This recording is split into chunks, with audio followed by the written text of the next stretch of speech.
Hey, I'm Johnny C, and it's Indie Comics Relay, and we're here at the Haverhill Public Library for Haverhill Comic Con. I'm going to toss it right over to Keith. That's right, everybody. We're here at Indie Comics Relay, representing at Haverhill Comic Con. Lots of great people here, lots of great vendors, great artists, great comics, and we got Harry with us. As you can see, he's he's engulfed in a comic book right now. So come on down. Great show. They do it every May. A lot of fun. And check out Indie Comics Relay. And most importantly, free comics.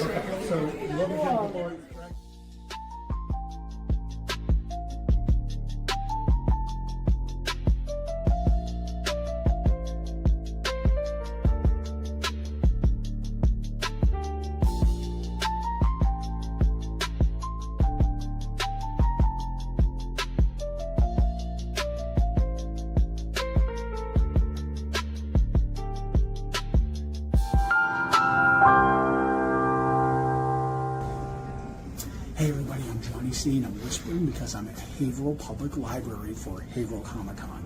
And I wanted to just share a little pro tip with you guys. In case you didn't know, you can actually get comics and graphic novels at your local library. So, little pro tip, if you have a library card, you can take out comics for free. So be sure to get a library card, consult your local library, and read some comics.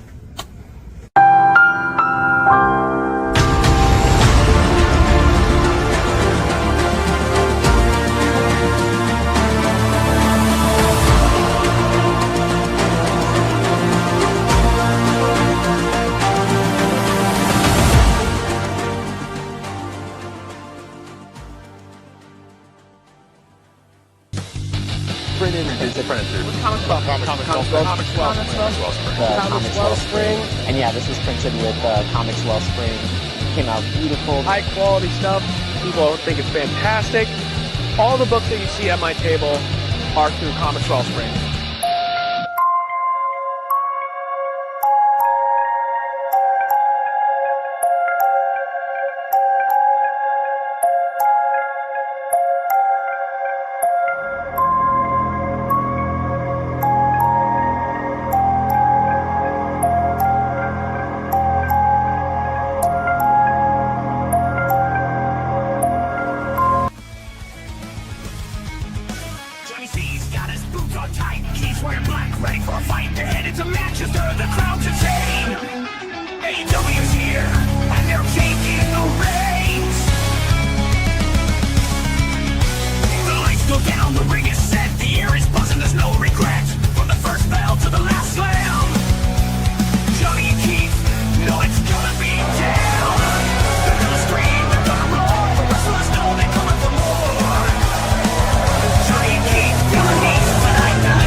Hey, everybody. Welcome to another episode of Indie Comics Relay. I'm your host, Keith Gleason, creator of the Mighty Mascots and promoter for the Plastic City Comic Con. With me, as always, Johnny C, creator of Sartana the comic, Surrounded by Death and the Pond. For who, Johnny? My good cousin, Roger Morocco. Absolutely. And our third co-host, the Time Lord of Tangents himself, Harry G. What's going on? Thank you. What's up, everybody? I love that. That was a real special AEW we went to. The one that from the video that that was actually Malachi Black's last match in AEW. That's right. We got to see that, which was pretty cool. Yeah, I think that was the first time I went with you and had ringside. What an experience! And that's so, yeah. Actually, you know what else is monumental about that night? I think that's when the switch happened in me, having that Well, because I was kind of casually watching. I was missing episode. You know, I mean, I'd watch certain ones. Yeah. But that experience turned Put me you into over. a huge fan. Yeah. Yeah, put you You know, and over. Yeah, exactly. Put me over, as they say. There you right? go. Also, I think as tired as I am, I think I got our intros correct this week. Thank God. Yeah, for sure. Yeah, I was up late last night because I ended up watching all of Forbidden Door. Oh, you did? I just started a little bit of the prelim. I literally finished Collision yesterday. Yeah, so that was what got me ahead. Is I skipped Collision. I didn't watch the 0 hour. I went right into Forbidden Door. Oh, and it was which was a dumb move because I had to be up very early this morning for my new job. So Gotcha. it's like I was a very stupid move, but I wanted to watch it. Sounds like a Black Mirror episode. Yeah.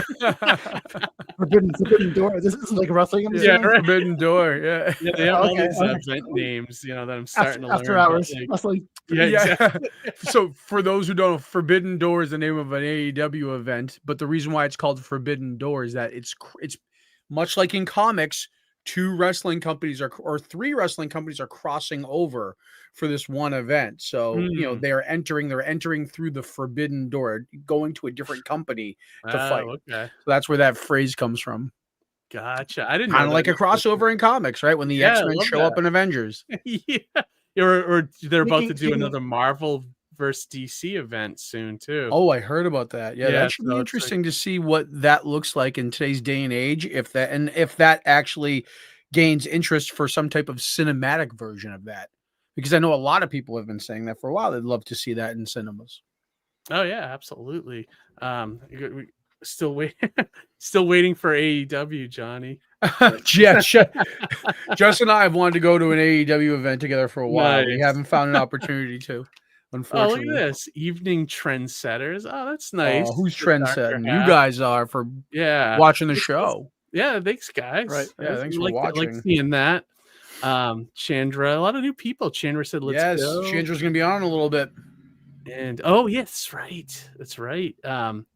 Matthew saying, can I be interviewed? Yeah, Matt, just reach out to me. We got to get you on the schedule. We're usually booking a couple months out. Like, I think I'm currently booking spots for October and stuff. So if that fits into your timetable, definitely reach out. Oh yeah, and Amy's just saying, send me a DM. Yeah, I'm pretty easy to reach. I'm on like every social media. So, and then would Chandra say, is he bigger on the inside? Yes. Is he's a time one. I feel like it sometimes. 100%. Sometimes I feel like it. Well, let's just say his tangents are as big as on the inside as right? If not bigger. Yeah, we couldn't think of a good third co-host name. I used to just call him Harry G, graphic artist extraordinaire. But he has the Doctor Who background, and we're trying to like it's a good title, I guess. I'll have to add it to my name next time. There you go. Just says WWE Albany in November. But you're not really a WWE guy, right, Johnny? Like, well, so I'll watch a little. I'll only watch a little WWE, only because some of my AEW guys have jumped over. Oh, okay. To WWE. So I follow Cody. I follow Malachi Black. I won't refer to him by his other name.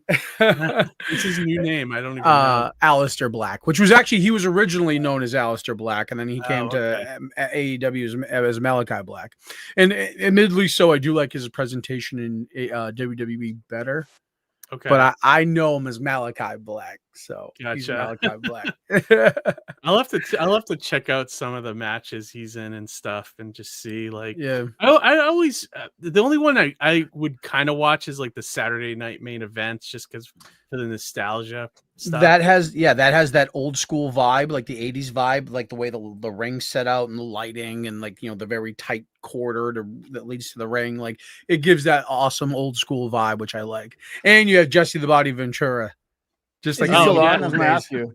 Oh yeah, he's on. Yeah, there. exactly. I mean, he looks like the Crypt Keeper, but whatever. He still sounds the same. He sounds pretty good. So he's the best. I love him. Right. Chris, Thanks, Chris. said, good show, guys. Awesome. Thank you, Chris. Coming up later.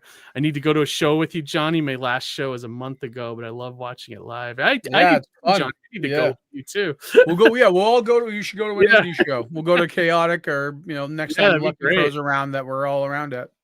Yeah, absolutely. That'd be great. And I know there's like a lot of TNA ones coming up too, like in Lowell and some other places. But it's good. They're having a pay-per-view in Lowell the same weekend of New York Comic Con. Isn't that crazy? Yeah, I know, right? Maybe I don't know. I might look and see what those tickets are like. I would for TNA. I'd be curious to see one of those events. Yeah, like I said, talk to Brian. You never know. Brian might get a true. suite. Yeah, I'll mention. Yeah, you know what? I'll DM him and see if he's gonna go to that. Yeah. But anyways, moving right along. Wrestlers. What's that? Go ahead, Harry. No, speaking of wrestlers, I missed the Lucky Pro people at your convention. Actually, they were. How were only there for. I found out about a month out, which kind of made me a little mad. But I found out that they were only going to be there for like 4 hours, and it's like, oh, okay. So I pushed the guy to see if we could get him to stay longer, but I don't think they did. Like, I was kind of walking around, and I wasn't keeping track of time, and I just one of those times I went back in the main room, they were just gone. They're already gone. They already pieced out. They already pieced out. Yeah, we'll talk a little bit about Plastic City, tonight. As we wrap up. Yeah, probably as we wrap up. That way we're not keeping up any our guests. Exactly. I will say huge successful year. I haven't even looked at the numbers yet, to be honest. I've been so busy yesterday, and then I went right into my work schedule for today, tomorrow, and Wednesday. So I'm probably not going to know the numbers till the end of the week, but it looks like just on paper right away, that was our most successful show. Wow. So I mean, it felt pretty busy. Just the foot traffic, even things like that. First couple of hours, especially, I thought. But anyways, our guest is already waiting in the wings here, our first guest. So I want to keep the show rolling. And let's keep it going. We'll definitely talk a little bit about Plastic City at the end. We must. Yeah, definitely. Just a little bit. We're not going to go too late tonight anyways. But anyways, our first guest, a guy that I'm excited to actually talk to. He has a comic called Frog G that it's the first issue of. Did you see this book, Johnny? Well, yeah. So I looked through the campaign page he has, and it looks very interesting. It's got kind of like a little bit of like a Ninja Turtles vibe in a way. Yeah, definitely. I bought the first one. The first one was great. And I believe he does everything on the book. He's the writer and the artist. So okay, pretty cool. So no further ado, let's bring in tonight's first guest, which is Jason Bascom. So, hello, Jason. Hello. Hey, Jason. Hey. Hi. I'm waving you. Yikes. Yikes. I got two of them in case. Little tiny hand. Little tiny hands. I love it. Tiny hand. Clap with them. It's too bad they're the same hand, but yeah. No. Yeah, right. Yeah. And I am the illustrator. Ink Spots is the colorist. So I don't. Okay. I gotta throw ink a bone. He's a plumber, and his work schedule's crazy, so he couldn't make it today. So okay. That's fine. It's me shilling it tonight. So yeah, that's cool. Well, right on. As long as one of you showed up, we're cool. It does help to have at least two people on the book, because then you could do stuff like this. So the first campaign, because we'll get into it, but Frog G is he was a mod in chats. He's a co-creator of the character. So we had three people, and even in the first campaign, he was on streams. If I couldn't make it, Ink would go on streams. I would go, we would just break everything up. That's awesome. We were everywhere. That's cool. It was fun. Yeah, you guys I find it me and Johnny are in that position where we're the ones kind of running our books, and then the artists they barely get us pages. That's about all they're gonna do. They're not gonna go on streams. So it's all falls on us. Sometimes they'll come on if we're on it, but not. Right. Not by themselves. I think most people want to hear from the artist and or writers. They kind of like to know the nuts and bolts and what the things that happen with the IP itself. So yeah. Yeah, exactly. Yeah, exactly. And Jason, since this is your first time on our show, the one question we love to start off with usually is just to get a vibe on your creative juices. What was the book or the cartoon or movie that you saw when you were a kid that kind of opened this world of comics to you that made you want to be a part of this scene? Funny thing is, I actually ask a similar question on my promo shows. Thor 411. Okay, 4411. Thor 411. 411. 411. Thor 411. We were at a grocery store when I was a little kid. Me and my brothers. I had two older brothers, and at the time, this is like late mid 80s, something like that. I can't even remember, but I can't remember when the issue came out because I got it when it came out. But if you bought so much money in groceries, they handed out free comics, and like I got my oldest brother got a Spider-Man comic. My second oldest brother got I think the first Jim Lee X-Men comic, and then I got Thor 411 where he's fighting the Juggernaut. So that right there just opened the floodgates, and yeah, I've been a Thor guy ever since. But yeah, I collect a lot of other stuff too. But yeah, nice. So yeah, the bug bit us, and we're like, oh, we want to get into comics. So yeah, right. Yeah, so that's awesome. And eventually it happened. So there you go. Yeah, right. Like that's great. I usually like when you're that young, like when you first find comics, you're like, how do these even get made? Like, did you kind of like know like, oh, I can draw this? Or no, I actually, because I had the older brothers, and my one oldest brother, he kind of got into it. He's like, oh, I want to write them. And then my other older brother was, I want to draw. And I'm like, I like my older brothers. I'm like, so I want to draw them just like my other brothers. So like, my one brother had the natural God-given talent. It took me a while to build up to it and get to it. But yeah, it definitely was something we all got bit by. Like we just really wanted to get into this thing. So, but yeah, I wanted to draw them mainly because my brother wanted to draw them. And at one point I was like, I could just ink his stuff. Maybe things happen. But yeah, that definitely just took us down the path, and we were just absorbed ever since then, you know, with that's awesome, culture man. and comics and everything. Yeah. Yeah. Your older brother is also into comics too. I mean, they draw comics or make comics too? Or life happens, and sadly they both passed away. But I have all their books. I still have all their books. I mean, maybe minus a few, maybe they might have sold throughout the years. But yeah, so I carry it all on, and you know, I even have developed a couple characters in some of my IPs that I'm going to further flesh out that they created. So. Because Frog G isn't just my only thing. I started off with Absolute, and actually, Keith, I remember you were on with Frega one time. Oh yeah, years ago. Yeah, that's when I had Absolute out. So, wow, okay, yeah. So that was my first foray, and that's going to actually have some of my other brother stuff mixed in with it to carry on their legacy. So yeah, that's cool. Oh, man. that's amazing, dude. Yeah, I love that. really I cool love that you're doing that as like a, you know, like a tribute to your brothers and stuff. It was like, because my one brother, it wasn't that long ago he passed, so he was even going to write something, because I had Absolute out whenever he was still around, and he was going to write something. I'm like, well, I got Absolute book 2 to do first, and then we'll work on it. And so his character is one of the first ones, and then my other brother, who passed away in the 90s, a long time ago, but he had characters, and he actually is the reason why the company is called Unhinged Entertainment. We were kids, and he wanted like a crazy idea for the art style. So it has nothing to do with our personalities. He was just like, oh, I want something. And I'm like, oh, how about, I was looking through the thesaurus, and I'm like, oh, crazy. I'm like, oh, Unhinged. He's like, oh, that's kind of cool. He's like, how about Unhinged Entertainment? Because he was going to go into cartooning maybe and stuff like that. So it encompassed the spectrum. It wasn't just comics. It was like, instead of Unhinged Comics, it's Unhinged Entertainment. So, and it's stuck ever since. And now it's an LLC. So yeah, it like I said, I'm carrying on their legacy, but I'm still living my dream. Like that's awesome. Still something I've always wanted to do, and yeah, I think they'd be happy with where I'm at. You know, they'd be very proud, and I'm very proud. So. Sure. Yeah, so. I've read Frog G #1, and I loved it. So I feel like you're on the right path, man. Yeah, Frog is. I could tell you how that came about, actually, which is I'd love to hear the origin of the character and everything. Yeah, I had Absolute book 2, and I was doing well, just hanging out, and that's an indie book, like black and white, like sci-fi fantasy type of a thing. It's a lot of fun. I love it. But in that, I had the book pretty much done, so I didn't want to do a drawn-in tier. Okay. And I was like, okay, well, I could do trading cards, because I played D&D back in the day. And I was like, I could always put like because I like 2nd edition Dungeons and Dragons. And I was like, I could put their stats on the back, so you could play as the character. So you back that tier, you come up with a character, I'll draw it, you get the original artwork and stuff. And work with you and you become a trading card. You can play as your characters in D&D if you still play D&D. If not, it's still cool looking.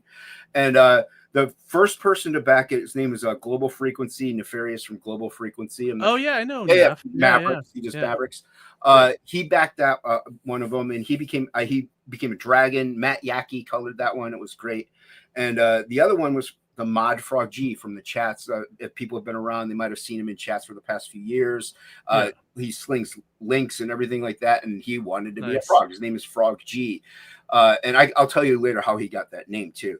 But so he wanted to become a frog. I'm like, all right, cool, man. And I drew him up, and he has a goatee and a mustache. He's a mechanic, so he's got to have a wrench and tools and stuff like that. All right, cool. So then I saw Ink Spots' colors. He did Cash Grab and Charlie's London, but I saw him do this one piece that I saw him do. I'm like, I got to work with this cat. He did a dragon piece when he was on with Jimmy Reyes. That I met him through like Rotten Glory years ago. Rotten Glory, Jimmy Reyes, Red Valkyrie. So that's how I met Ink Spots. But I saw his stuff, and I'm like, that dragon piece is so good. I'm like, it's like painterly. It's got this vibe to it. He did these translucent wings. I'm like, this cat is good. So I hit him up to color it. And then he colored it, and then we put it up there, because, you promote your book. You're like, oh, back Absolute Book 2. And you show Frog, and everybody's like, oh, that's cool. When's that come out? I'm like, well, no, this is just the drawing. This is just the character from the thing. This is not a book. Everybody's like, oh, I thought this looks like a cover. I thought this was a book. So so many people asked for the character to become a comic book that Ink Spots and I were like, we'll just run with it. And we got Frog's permission to use his name because his name is Frog G. So we all got legally notarized stuff. We have binding contracts with everything. We did it right. Frog even gets a cut of everything because it without him the character wouldn't even exist. Oh wow! Yeah. Okay. So Ink Spots and I are co-owners, and we bounce back and forth. Like you said, you read it, and Ink comes up with a lot of the story. We'll go into like a Discord. He'll be like, oh, maybe he should say this and do this here. I'm like, well, what if he does this? We bounce off each other. It's a total collaboration. So it's a lot of fun, and it's an accidental book that everybody just loves, and we love it too. It's so much fun. It's like Hellboy meets Spider-Man is the way. That's kind of the vibe I got from it too. Yeah. And and I love the look of it, dude. Like the art really is something unique. You don't really see. It reminds me a little bit of Sam Keith, just a little bit. Like, but you know how like Sam Keith used to exaggerate things like on the Max and like. Yep, that's what it reminds me of in those really thick lines, and the the drawing style. I love your eyeballs, actually. Yeah, your eye drawings. Yeah, I have an affinity for eyes and skulls, but eyes I don't know if it is because I'm going blind, but I've always loved drawing eyeballs. But no, I'm also like Sam Keith is a huge influence of mine, definitely. When I was like, I started off with like Thor and like the classic looking comic style, and then once I saw Sam's stuff on Marvel Comics Presents, I'm like, you could put art in comics. I'm like, this is insanity. Not to say that comics aren't art. Like, you know what I mean? To me, they are. Like, anybody who draws comics is an artist. But you could put fine art in a comic. Like, that's great. And then I saw, like, Sienkiewicz, and all those cats. And I'm like, man, you could really do this stuff. And Ink is influenced by these people, too. So his coloring style really blends in well with my lines and scratchiness and just stuff and the grit. So it's very textured. Yeah, I mean, just that image alone, so good. Like, that's awesome. Yeah, I really like it, man. I appreciate it. Well, what's great about Ink also is like because he's very versatile, and so like he'll do a lot of digital stuff, but like even the stuff in the digital pieces, like it's scanned in painted canvas, so he gets a texture to it and stuff like. And this is an original, actually painted page that he had done. I think it's watercolors or acrylic paint. I don't know. Great. Yeah, he is. Like, just blinked. I know. You blinked. Yeah, right. Wait. You're not going crazy, Johnny. You're not losing your mind. No, and that's so funny. Like, Ink set the page up, and he's like, I want to put some GIFs in there. I'm like, dude, we don't need GIFs. I'm like, the page looks fantastic. Don't worry about it. And so he put in GIFs, and I'm glad he did, because everybody catches that, and I even love it. I'm like, it's great. Is that the only place? Subtle. It made me think I was still coming down from the shrooms from the weekend. Right, exactly. Right. There's a couple of people that can't leave it on that page. They got to keep scrolling. They're like, I can't. But, that's great. It makes you stay there. Yeah, it was a smart move. Yeah, it was. He's really good at design and like just having fun with stuff too. Like, look at this guy. Cool. Look at this character. Yeah. Like, that's that's like some twisted prawn. Well, and it is. That's the first mate to the captain, Karan the boatman, because we draw a lot of influences from mythology. But that's actually Billy Basco, if the colorist for Goblin Girl. He's colored a lot of other stuff throughout the years. Okay. But we were like, hey, we're gonna put Billy in the book, so we made him a shrimp. I love it. Yeah. Now legally, it's not Billy if he tries to claim any rights. Yeah. Okay. So yeah.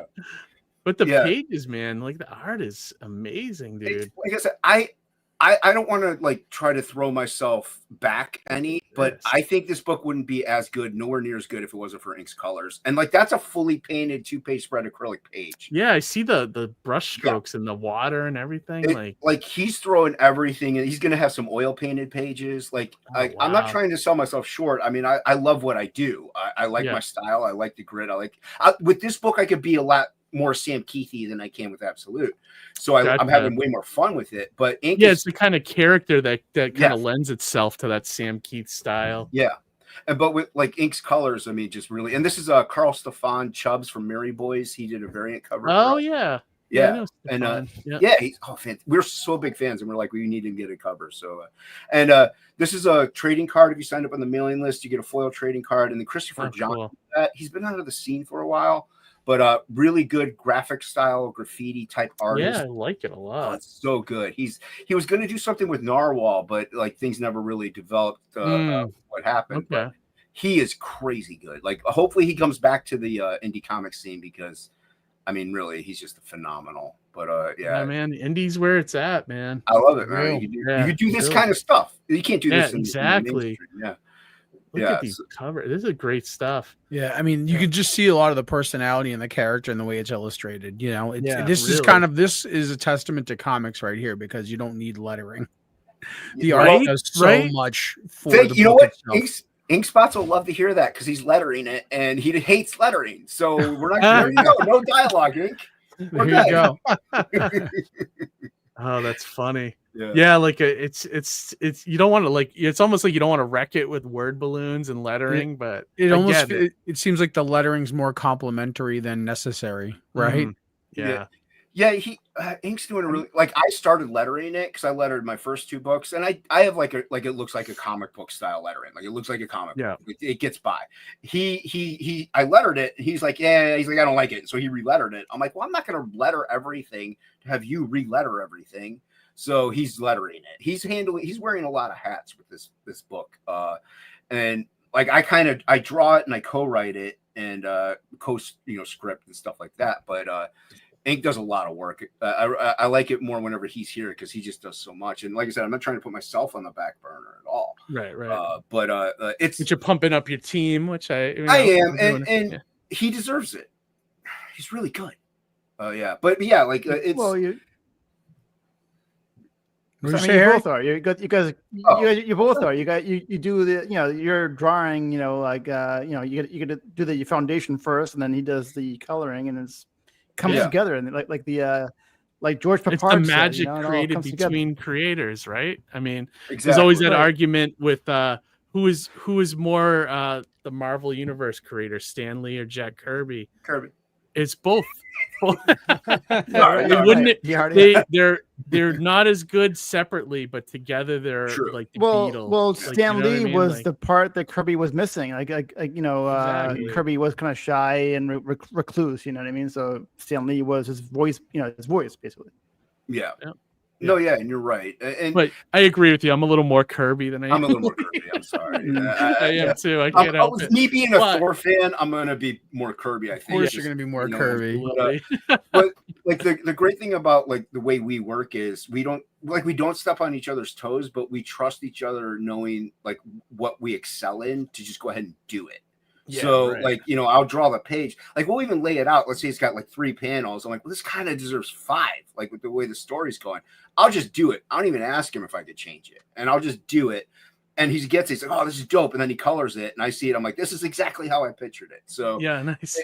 It's like we don't step on each other's feet when it comes to trusting into what we do best. So yeah, I like that though. That's when you know, like, that's when you have full trust with your team. Like, you know, where you can pull back, and then you also know the areas where you can accelerate, you know? Exactly. Yeah, that's great stuff. I'm actually impressed too with your, you know, like having an LLC and like being able to like give royalties to the guy that came up with Frog G, and, you know, it is but like I'm impressed with it because you don't see a lot of creators treat it like a business. Right. Yeah, exactly. Yeah. Well, go ahead. No, I was gonna say like it's something that we as creators it should be part of like the whole thing. Yeah. You know what I mean? You should be thinking of Yeah. And, well, like without him, there would be no Frog. Without the backers, there would be no books to be put out. Like we should be grateful to a lot of these other things. Like, yeah, maybe we can do some other things people can't, like draw or write or even letter or stuff like that. Like other people just don't have these skill sets, but they're still creative, or they still enthusiastic about what you do, and they support you. And it without everyone else, we don't have anything. We're just sitting in a room with, you know, a art table, just drawing into the nothingness. Yeah, so, you know, and which I do sometimes. Yeah. But without showing somebody, it's nothing. There's no, it doesn't even exist really. It's in a vacuum. You make such a great point, Jason, that we kind of covet this, like, oh, I've got this creative gene, you know, like it feels so good to create something. I think it's easy to lose sight that everybody has that. It's just to the extent in which people take it, you know? Well, and that's the thing. I think like everyone has some kind of a creative outlet or aspect or thing to them, even if it's not very like creative to that other person.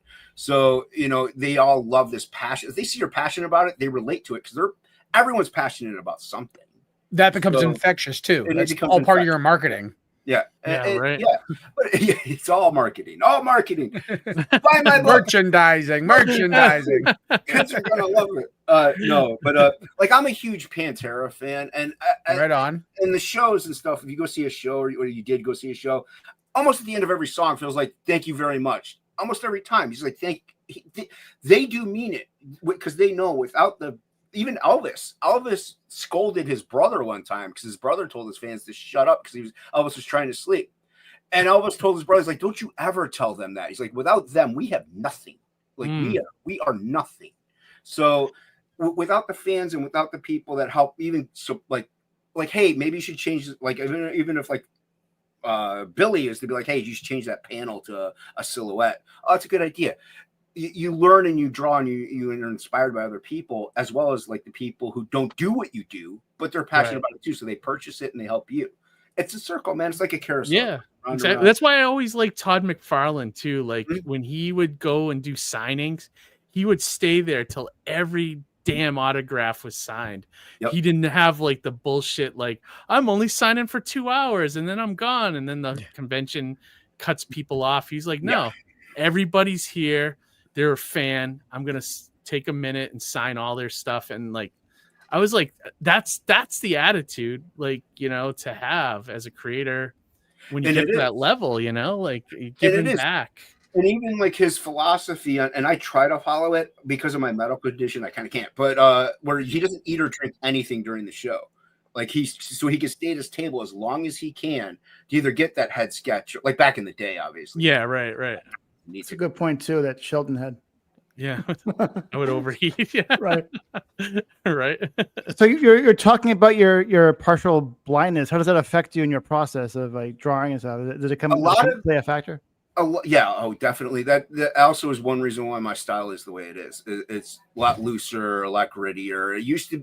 I have what's called retinitis pigmentosa, and it's attached to I have a lot of health issues, but anyway, so I'm slowly going blind, and it's been getting worse throughout the year. So even 5 years ago, it wasn't as bad as it is now. So things were a lot tighter. Nothing they can do for you, Jason, or as of right yet. I see a specialist. I know all the I have friends that are like, hey, take a look at this. Hey, take a look at that. I'm like, yeah, I go see a highly qualified specialist, one of the best at the Cleveland Clinic. So okay, yeah, it nothing they can do right now, but we all feel with especially with technological science over medical science might be the savior for people like me.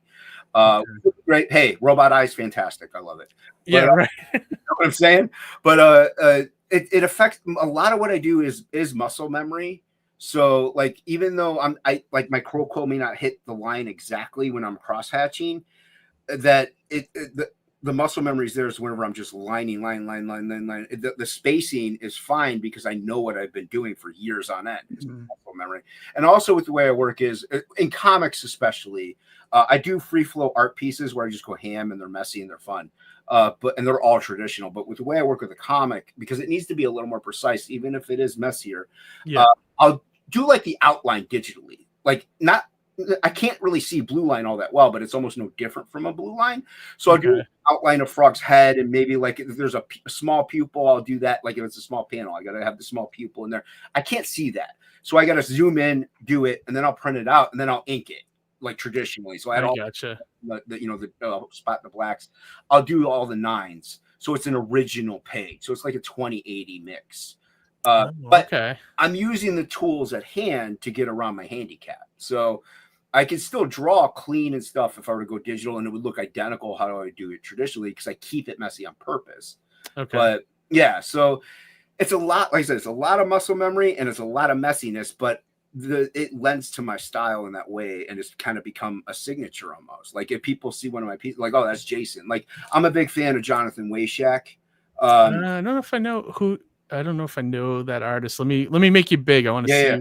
This is just a variant cover for this cul-de-sac book he's got out. Oh, yeah. I ordered that book, actually. Oh, dude, it's some of his best work. You're going to love it. Is it really? It's a little long in the tooth, but pretty cool artwork. This guy. This guy, give me your old thing. No, yeah, you're going to love it. I think it's some of his best work. He's done a lot of stuff throughout the years, but this is just, it's like Sam Keith meets Sienkiewicz meets... That's what it looked like, and plus it's written by Mike Carey. Like, how can you not grab that book? Yeah, so like, there's I'm a nerd and I got variant covers, but they're all by him though. I'm a Wayshak simp. I actually got to meet him at Heroes Con, which was fantastic. Oh, nice, cool. Nice. Yeah, but I'm probably gonna become a fan. What else has he done? Like, he's done so much stuff. He's done a lot of. He's done a book called De-Evolution or Devolution, however you want to say it. I never read that, but I know which one you're talking about. It's pretty good. The art's fantastic. Anything he does artistically is fantastic. He's done a couple things for Heavy Metal Magazine. He does a lot of variant covers. He's done a variant cover for Transformers, Sam Keith and Batman. He did a variant cover for that. If you just Google Jonathan I'll have to Wayshak, look him up because I'm interested. He's done a lot of indie stuff, of indie stuff. So but he just does whatever he wants, really, and he has fun doing it. I love haven't you done some album covers too, or in the past? I've done stuff for local bands, like friend bands and stuff like that. And actually, that's the thing. I got out of comics, early 20s, because I'm in my early 20s. I'm like, I'm gonna have fun and be a dumb kid. So, a mistake. But in that time frame, I had friends that were in bands and met other bands and stuff like that. So I was doing like albums, posters, stuff like that. But since I was out of comics, so I wasn't drawing the superhero stuff. I was drawing this weird, crazy, just artistically Sam Keith, but meets Derek Hess meets what's his name? Fear and Loathing guy that did that cover. I know the image that you're talking about. I don't know the artist. Stegman. A lot of Ralph Steadman type stuff, stuff like that. I was doing stuff like that for the bands, and then when I got back into comics, I kind of integrated it in. So if I wasn't doing comics right now, I would probably be trying harder to get more album art and become a professional album artist. I love doing it so much. I bet you would get a lot of work. Like based on the Frog G style and everything. And it would be like that. Like I would show some wacky stuff. I just have it all put away. Plus, I don't know if it's safe for your channel, but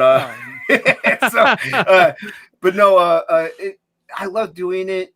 The only problem I find is now maybe, and I don't think they would, considering they're musicians and artists themselves, but I think a lot of them might even start going the AI route and just be like, well, we could just make our own. And just, sadly, I think that might be it's harder to do with comics, but yeah. Like I feel like I know the artists, all us artists are going to fight that tooth and nail, but I don't know if we can win it. You know, it depends on our readers. Really does, because if readers don't care, then it's dead. You know what I mean? Like if they think they do. I think they do too. Yeah. Like I think people from what my experience with AI over here seems to be, let's just make dumb memes with it. Yeah, dude, that's right. That's all I see happening usually. I was going to do a Cracker Barrel one tonight, but I didn't have time to. Cracker Barrel. You're going to get in on that controversy? Yeah, right. Non-traversy, as I. You're not down with the Cracker Barrel? Yeah, right. They got moderate food. Yeah, right. It's there and edible. What's wrong with it? Right. That whole thing is dumb, but I'm more offended by how lazy the logo is more than anything else going on there. You know, like that's what I'm offended by. Oh, yeah. You look at like, have you guys been into a McDonald's lately? It looks like a prison in there. Like, really? They took out all the aesthetics of like what a McDonald's was, and it looks like a prison. Like that's what I feel like they're turning the Cracker Barrel into. Well, now I want to go to McDonald's though. Yeah, you should. You gotta order off this. Oh yeah, dude, it's wild in there. Is the clown still around or what?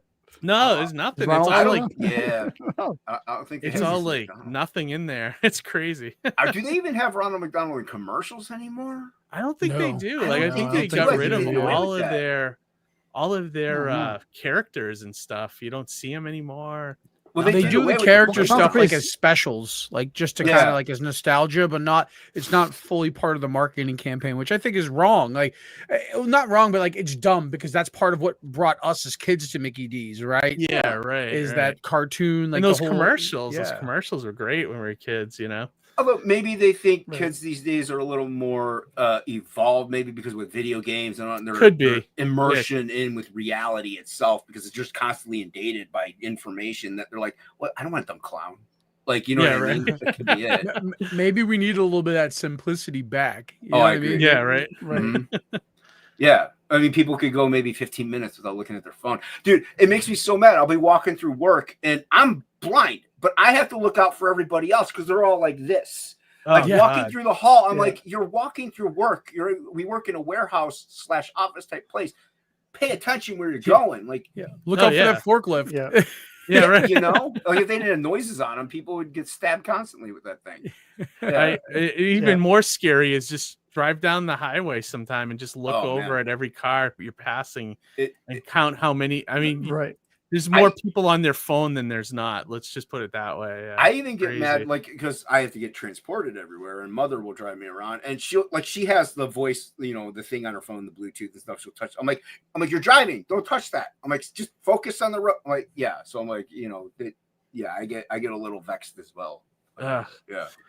I'm amazed, dude, that you're drawing and, you know, like with limited vision. I find it awesome, man. That's inspiring, man. dude. Yeah, absolutely inspiring. I mean, I only mention it most of the time mainly because people have said, like, I was on Red Valkyrie for the first time and I didn't say it at all. And afterwards I'm like, yeah, you know, sorry if I wasn't looking at this or that. I'm like, I'm legally blind. They're like, you're what? They're like, you should talk about that on every show. Like, you know, it might help you get something. Like, I don't want to really play into it, but right. You don't want to be known for that and not the artwork and the final stuff. You know, exactly. I've heard, you're pretty good for a blind guy. I'm like, I should be pretty good for just a guy that can draw. For a guy, yeah. Right, you know? But I do mention it also a lot of times because I sometimes like I hear who's talking. I can see you talking because I see your head moving. But the other, I can't really see them move that well. And also I can't read chat, which I feel bad about. So I do tend to mention it almost every time because it's been getting so worse that I'm just like, guys, I'm blind. So, run with it. And everybody makes fun of me. Jason can't see. So, and it's fun. I have a good time with you. You got to laugh at life, man. Yeah, sure. You got a great attitude, and you're right. Yeah, exactly. Great spirit. Positivity is the key to life, man. Dude, you're only on this earth for so long. You know, right? Why be so negative about? Like I'm like everyone else. I have my moments, but why constantly? Of course, everyone does. Like but I've trained myself to not hold on to anger. Yep. I get angry at something, but I can let it go, within like 10 minutes. Keith is fine on the show right now, but after the show's over, oh my God, he's throwing his microphone. The camera goes off. These guys are gonna get a mouthful. Right. Yeah. No, I'm just kidding. You got to joke. You got to joke like that. You know what I mean? Yeah. You got to have fun. You got to exactly. No, Jason. So is this how many comics have you created in like your lifetime that? Because I only know really about Frog G, and then Absolution. I kind of remember. I have to go back and take a look at that one. I only have the 5 right now. Absolute 2. I did one called Absolute One Stormy Night. It was a 24-page silent comic. Okay. It was a lot of fun, and I think I did pretty well at it. I wanted to try my hand at a silent comic. Then Frog G 1. And I'm done with the line art on Frog G2. So I have 5. Very cool. I have 5 books out 5 books right now that I've tackled. Ink Spots is over halfway done coloring it. I think he's got like 15 pages left, so it's almost done. But yeah, I have 5. Ink and I are working on we call it a flip book, where I'm going to draw 12 pages. He's going to draw 12 pages, totally different story. So kind of like Marvel Comics Presents, Dark Horse. Yeah, that's great. Like that. I'm 4 pages in on that. Nice. I mean, here's the thing. I can't go anywhere. So I'm stuck here, So so you might as well make art, right? I might as well make art or hang out with my friends. And I hang out with Plagal and Billy and Ink and Hockey and Pitt, and we joke around and we work on artwork. So it's awesome. Why not? Like, that's why I'm able to get so much done though. 'Cause I don't have a social life. This is my social life. So, which I'm not mad about. I get to meet cool artists and cool and inspirational people, and I Mighty Mascots is dope. I love it. I have plenty of them. It's so much fun. Plague was excited to get his toys, but oh yes, yeah, I met him for the first time. Like I went to the San Diego special, or was it that special edition show? How many years ago was that, Johnny? That was 2021. Yeah. Oh, okay, 2021. That's when I met Dan for the first time. He came up and introduced himself, and it was like old friends, you know. Like we talked for like 10 minutes. Great guy, and I'm going to see he's in the chat right now. He said, hey, what's up, Plagal? Don't let Jason. What did he say? I can't even see either. Don't let Jason fool you. He gets out. What is? Oh my God! He gets out when he went to California. So I guess when you're out in Cali, you were getting around, right? Oh, there you go. Yeah. Thanks, Johnny. Still in all the secrets. Yeah, I went to California to visit Plagal. Me, Billy, and Hockey. We all went and visited Plagal. We had a great time. But funny story is, they left me in the grocery store, and I didn't know where I was like, where is everybody? Where's the exit? I'm like, I'm in California in a store I've never been in my life, so I don't know where everything's super bright, so my eyes are blown out. I can't see anything. Like, Hockey had to come back in, and he's like 6'1" or 6'2", so I could actually see him. But he came back in to get me. I'm like, thanks, guys. I'm like, leave me behind here. Don't they know leave no man behind? What the hell? Right. Apparently, when you're 5'6", you can get left behind, I guess. Right. Amazing. Yeah. It was a lot of fun. That's awesome. Yeah. Shout out to Dan. I love Dan. So it's good to see him in the chat. So Jason, any other thing that you want to shout out while you're on the show besides the Frog G campaign? Anything you want to mention or? I mean, follow Ink Spots, please, everybody. I mean, my X is right there, but Ink Spots is My Evil Robot on X. He's going to be doing more with his YouTube channel. I have a YouTube channel where I upload a video maybe once a week. Death Metal Hero and we go live on Tuesday nights. Nice. We alternate channels. We've been doing it for almost 6 years straight. Oh wow! Okay. We haven't missed a week. Yeah, if one of us can't do it, the other one does it. So it's a lot of fun. It's just draw stream. Just a draw stream. Nice. Like we that. hang out, talk nerd stuff. It's like we do this. We talk nerd stuff, and then we just draw. So that's awesome. Yeah, and you just that's great, and people get to watch you, and people love that. They watch. We have hours. people on. Like we have on a usual like Plagle and Billy and Inkspot. Sometimes Shelby Robertson will show up. Cool. We'll get like a Omer Glitch on. We have our little crew that we do hang out with. But nice.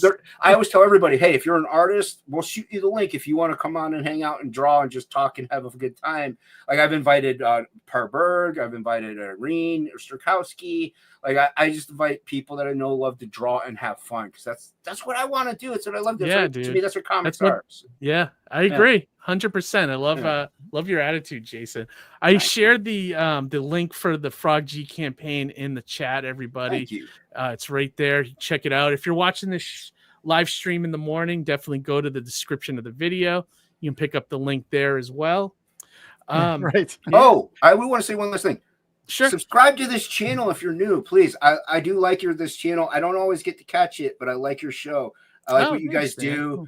You guys just have a good time, and we do. Like we have no script coming into the show. That's the way to do it. It is like the conversations go wherever, and we love it that way. I see it makes it feel natural, and when people watch, it feels like you're hanging out with friends. Exactly. That's really what it is, you know. Yep. Yeah, like the comic, hanging out the comic store talk, kind of thing. That's the kind of stuff I enjoy. I was into wrestling a long time ago. Actually, the only event I went to, little kid. I know my mom was there. I think my dad was, my brother. Maybe, I'm not sure. But we saw Tatanka. Oh, nice. That's how long ago that was. So it was a long time ago, and I remember we saw. She's still with us though. That's good. That's good. Yeah. So it was a lot of fun. It was awesome. Well, Jason, it was great to have you on the show, and I wish you the best of luck. Thank you. And come back anytime you want. Like just we'd love to have you back on. Yeah, shoot me an email. Love to be back on. Like I said, I love this channel. I really do. I try to catch it when I can. I tend to exercise Monday nights, so sometimes I miss it. But yeah. Oh, okay. I got in a quick one before the show. So. Oh, nice. There you go. All right. Well, Jason, we're gonna move on to our second guest. Thank you once again for coming on. And thank you. Yeah. Yep. Nice meeting you. Nice meeting you guys too. I appreciate you guys. Thank you so much. All right, Jason. Have a good one, and good luck with the campaign. Thank you. Have a good one, man. Later, Jason. Later. Oh man, that guy is awesome. I loved having him on, and just his story, the quality of his artwork, everything. That Jason is the best. I've read Everybody the should first go and Frog back his G. book right now. I didn't read the first one. I forget. I want to see how the man became the frog. I missed that part of it. Oh, okay. But people can read about it. Yeah. One thing we didn't do, but one thing we didn't do is run his video, which is only a minute long. But I do encourage people to go to the page and watch that video because he did a whole. It's animated. There's a whole animated character video. It's awesome. Yeah, you're right. I meant to play it because I did watch it before we had. No worries, but if you're watching this, go watch the video on that page. The link is in the comments.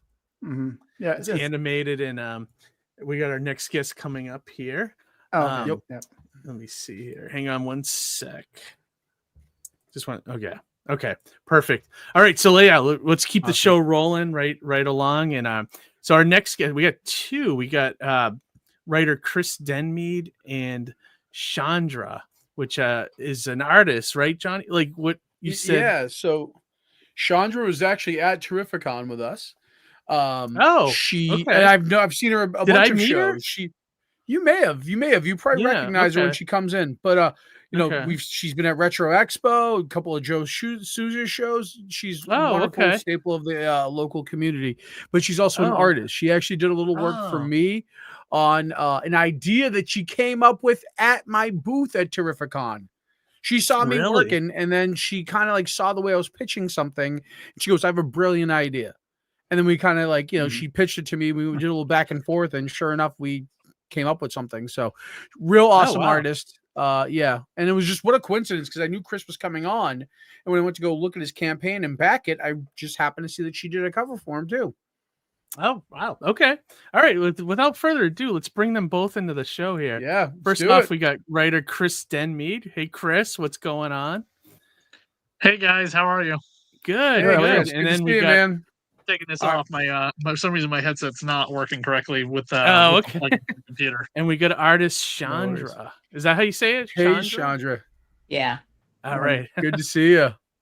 Hello. I don't know if have we met Chandra? I don't know if we have. As a cosplayer, yes. Oh, okay. Yeah, she does. Okay. I forgot that she does a lot of cosplay too. Yeah, absolutely. I'm just so blown away by the artwork. I completely forgot about the cosplay part. Yeah, I'm still doing it. Usually when I stream on Thursdays, but this is my thing now. Oh, okay. I like that. Yeah, so welcome both of you guys to the show. We often always ask as our first question how you kind of got into making comics. Was it like a comic that you read when you were younger that, really inspired you, or was it a movie, show, cartoon, any of those things? Any one of you guys wants to go first? Go for it. I'm looking at you, Chris, because that was the wrong way. Yeah. I mean, how I got into comics was just like cartoons when I was a kid, and I just came up with the idea to like do comics on my own, but nothing that 100% really inspired me, other than going, oh, look, Peter Laird and Kevin Eastman could do it, I can do it too. So it's more like seeing those guys do something. Kung Fu Hamsters. Yeah, right. Which is a ripoff of Teenage Mutant Ninja Turtles, by the way. Yeah, right. That is an actual comic book too, by the way.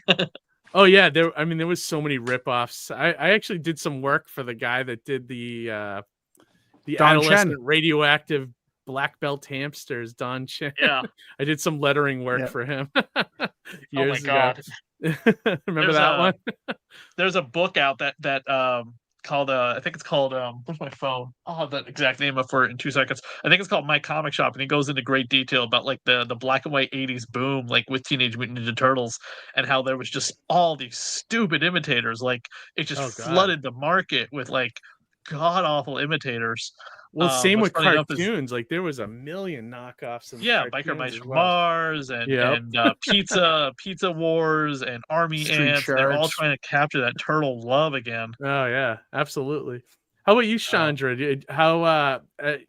You're an artist. Have you done comics, or are you more like cover art or? So I read a lot of comics. Mine started because I was complaining to my dad while I was at the tattoo shop, and he brought me Uncanny X-Men because I was like, there's no one like me. And he threw Storm at me and told me to shut up and read it. So that's how I got into comics. My dad told me to shut up. Yeah. So that's a good way to start. Yeah. But drawing recently was another friend, and we were in a group together, and I was posting my art. And he was like, I want you to do a cover. I was like, homie, I draw like cartoon anime. Like I don't do comic drawing. And he's like, do a cover. And I was like, he bullied me into it politely, but he bullied me into it. And now I'm doing covers. It's kind of fun. I know for a fact that I will never get into drawing a comic. I do not have the mental faculty or attention span to sit there and do cell by cell. You're tripping. Nope. I'll do covers all day. It's funny you say that. My wife's the same way. Like she's more of like just like a cover or a print. She doesn't understand or doesn't know how to do the sequentials. Like I can like do I had her do. Yeah, like it's I had her for it, right? I just don't want to. There's a difference. Gotcha. Right. Gotcha. Don't want to. I understand what you're saying though, because as an illustrator myself, I like being one and done. With you draw it and you want to draw it a million times, right? I just don't want to get backed into a corner with the same thing. So I can't see it on my screen because I just noticed the camera blocks it off. But the name of that book I mentioned, by the way, is called Comic Shop by Dan Gerino. If you ever want to know about the history of comic book stores in North America, go read that book. You want to know about the history of comic shops in New England, go get the book that Johnny C picked up for me at the Haverhill Comic Con, the New England Comic Book Store Owners, which is got a cover by Heather Rose, who's also one of the cover artists on Caline the Vampire. Oh, awesome. Yeah, we'll definitely talk about that in a few. By the way, this is how far Teenage Mutant Ninja Turtles has come. They now have crossed over with Hello Kitty. Oh my god! And didn't they just cross over with Masters of the Universe too? They did, and they're doing a crossover with the Transformers soon. I don't know if that's going to be like in the Energon universe. There's toys coming. You know there is a comic book coming because Turtles originated from comic book, and Transformers is the hottest selling comic book right now. So I don't know if it's going to be in just own separate thing because Kirkman and those guys have made a point saying the Transformers is not going to be multiple different universe comics. It's the one book. It's the Energon universe. That's it. He doesn't want to do this 13 million, the Beast Wars, the Japanese, the Armada. You know, he doesn't want to do that, which is totally fine because James Gunn's the same way with DC. He's like, no, it's all under one banner unless I say it's the Elseworlds. But yeah, there's the Turtles did Masters of the Universe, and they have Turtles versus Godzilla coming.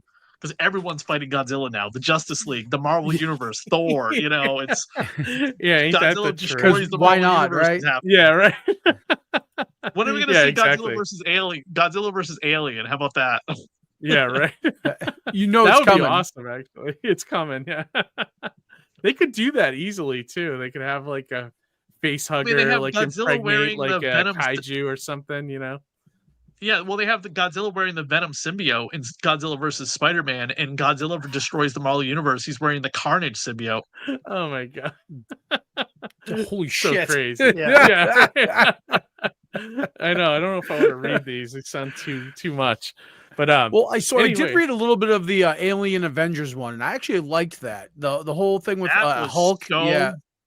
Oh my god, that was so dark. It is so depressing. You want an alien story that there is no hope? Read that. Yeah. Yeah, that's awesome. Someone said Godzilla versus the Mighty Mascots. Yes, I'm here for that one. Sure. Do you have the money for the copyright for Godzilla? Yeah, right. Yeah, not yet. Pretty expensive license. So tell me, Chris, how'd you guys link up? How'd you get Chandra for a cover for the book? Yeah, again, Len, I don't have the copyright for Godzilla, so that's not going to happen. He says Caline versus Godzilla. I was like, okay. Marvel, Disney, Warner Brothers, and whoever owns IDW, they have the money.